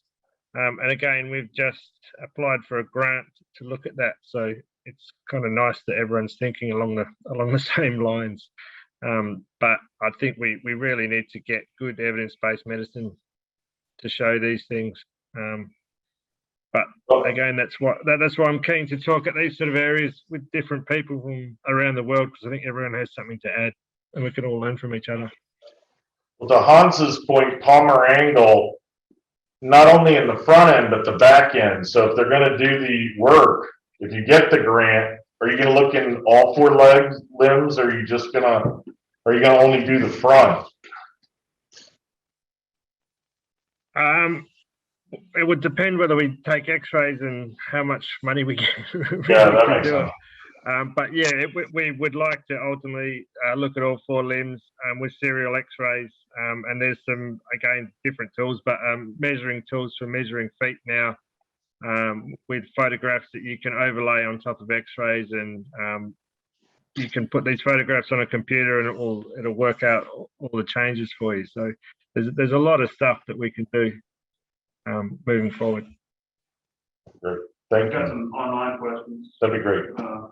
Rob, I guess No, you could be moderator. Okay. Two of these can probably be answered at once. So Okay. There's some questions about how to pay for these systems and. So regulatory. one of the questions is from Sarah Robertson. What technology aids would you think should a regulatory veterinarians at racetracks use to help protect the animals which race, and the kind of protocol for racing? I guess what I'm trying to ask is, should racetracks have a protocol for the horses to evaluate, to incorporate real-time sensors, and what kind of those real-time sensors can be used to be available for the racetrack horses?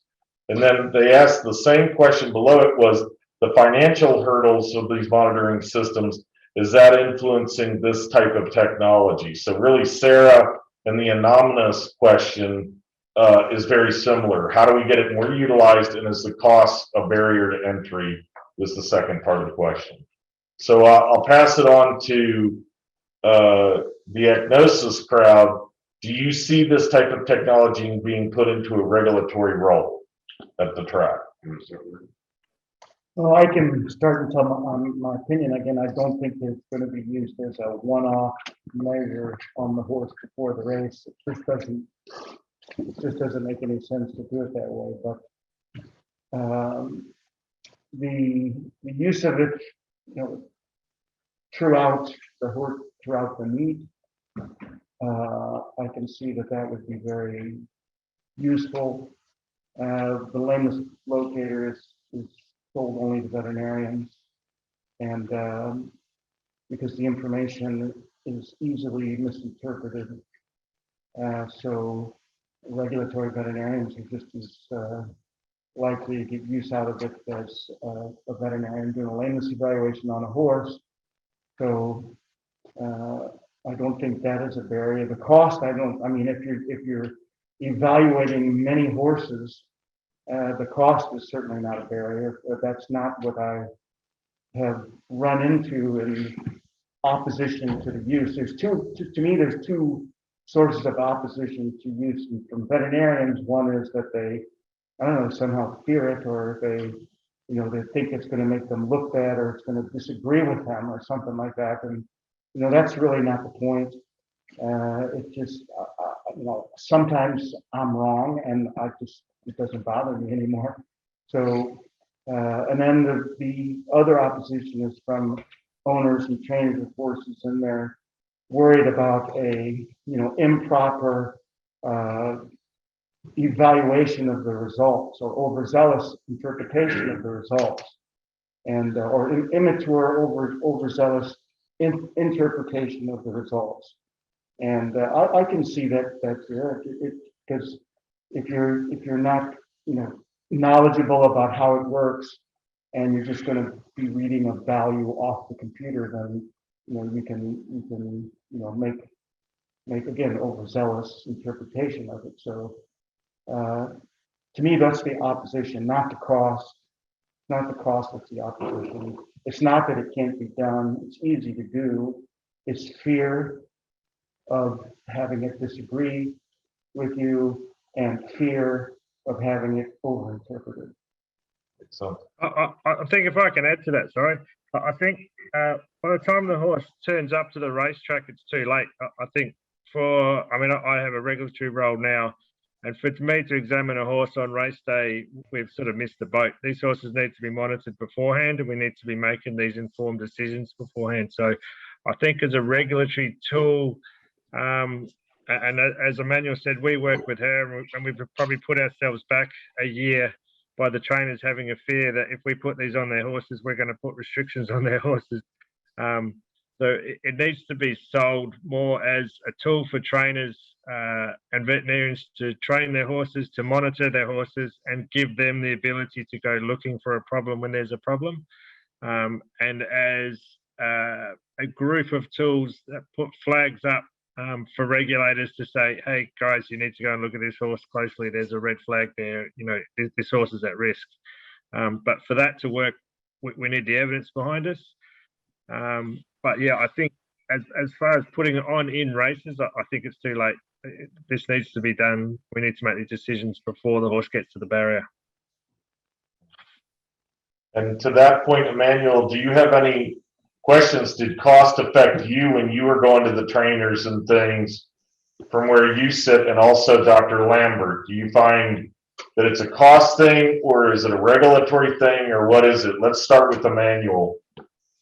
I think that because the tool that we're using, it was designed for the trainers. Initially, it is sold to the trainers as an aid for their decision making for the horses, and we just come in as we sell a telemedicine service, which is probably cheaper than going to the track and seeing the trainer all the time. So I don't think it's all in all very expensive, because you can use the girth, a single girth on several horses.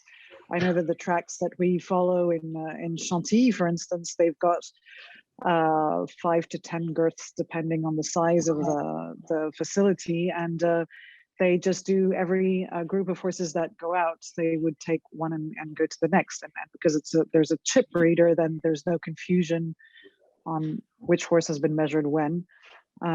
So once it's implemented the routine, it's actually much more cost effective for the trainer, because it allows them to see, well, I'm maybe not going to push that horse right now, have it fixed or have it rest, and then see how it goes. So when they understand the benefits of prevention, I think that it really makes a big difference on the amount of veterinary fees that they're going to pay afterwards. That makes sense. And what about you, Dr. Lambert? Don't forget to unmute.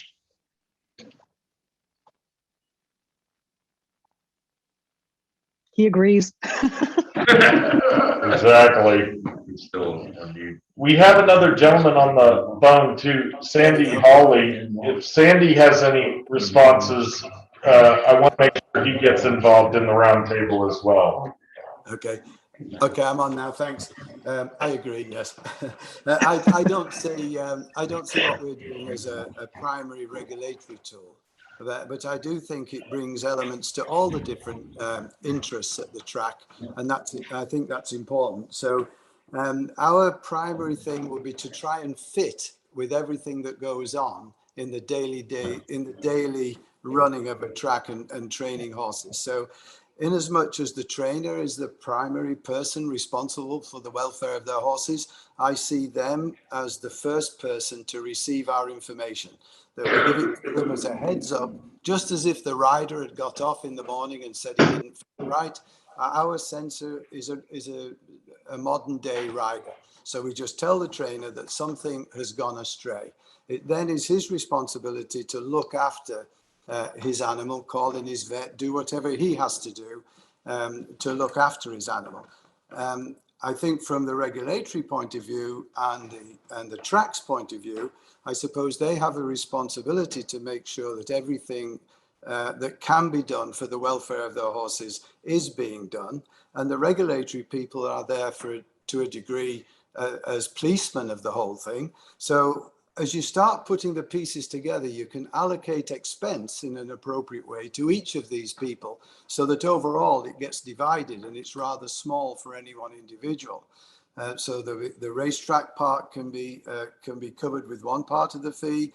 The regulatory vets can get this red flag, alert the trainer and the clinical vets, and require them to look at the horse before maybe it gets to run again and report back to him. So I see an environment going forward where everybody's working together. We're not locking horns the morning of a race when a horse looks a little bit off, when basically half of them are off already anyway. I want to get away from that. So I want to bring in the trainer, give him the information, get the clinical vets involved as well, get the blacksmiths involved, get everybody involved with this initial insight. Try and make the flag as correct as we can. 4 out of 5 times, it means there's something important going on.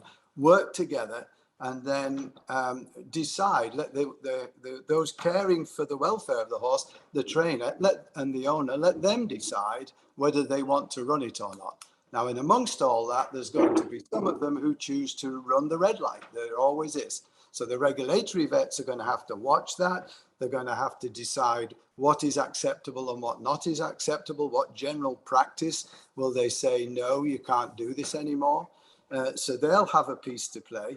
And then when you take those different players and maybe even involve the owner as well, because I can give data from my sensors to the owner that's of great value. How good are they? How fast do they accelerate? How well are they breathing? How well do they do the turns? What's their high cruising speed? I can give them all kinds of information to bring them into the answer so they can contribute as well. So if the total thing only costs about $35 and you can spread it out among several people, then each one of them isn't paying very much at all. And so cost should not be something that's going to prevent this kind of technology from going forward. But there's a lot of work to do to pull it all together. But if we can all pull it together, I think the thing will work seamlessly and we'll get back to looking after the back ends of these 2-year-olds, preventing the front ends from getting bad, giving the trainers and the blacksmith maximum insight. And the long term to that should be more sound older horses running around the track. So that would be my goal if I can do it. Expense shouldn't be a problem. It's not a regulatory primary problem. And we need to have an overall welfare understanding so we're all on the same page working together. Thank you, Dr. Lambert. The one thing that I think all the technology has shown is that repeated measures are more important. It's not a one and done. You need to monitor the animal. And it also shows that animals change, they adapt, they have bad periods, they get injured, they get uninjured, they have everything. I think the big thing that I noticed today was repeated measures are the way to go, repeated things. The only other person we have, and then we're going to ask one question to Sandy Hawley, and then I think we should truncate this and everybody can go on to lunch and we can get into the afternoon sessions after lunch. Sandy, how are you doing and what kind of information would you like to get out on the roundtable? Well, I'm doing great. Thank you very much. And thank you for having me as part of the seminar again today. And it seems like every year we have the Cauthen seminar, there's new technology that comes out, which I think is tremendous. I remember a few years ago, I heard that one of these days, we're going to have a vehicle that just drives itself. You won't even have to touch the steering wheel or the gas pedal. And I'm thinking, that's crazy. I don't think that could ever happen. And then the Tesla came out. So it was just kind of mind boggling when that came out. And it's good to see that new technology, new inventions for the better of the horse and the safety of the horse and the rider, I'm 100% behind. And, you know, I think everybody's doing a tremendous job.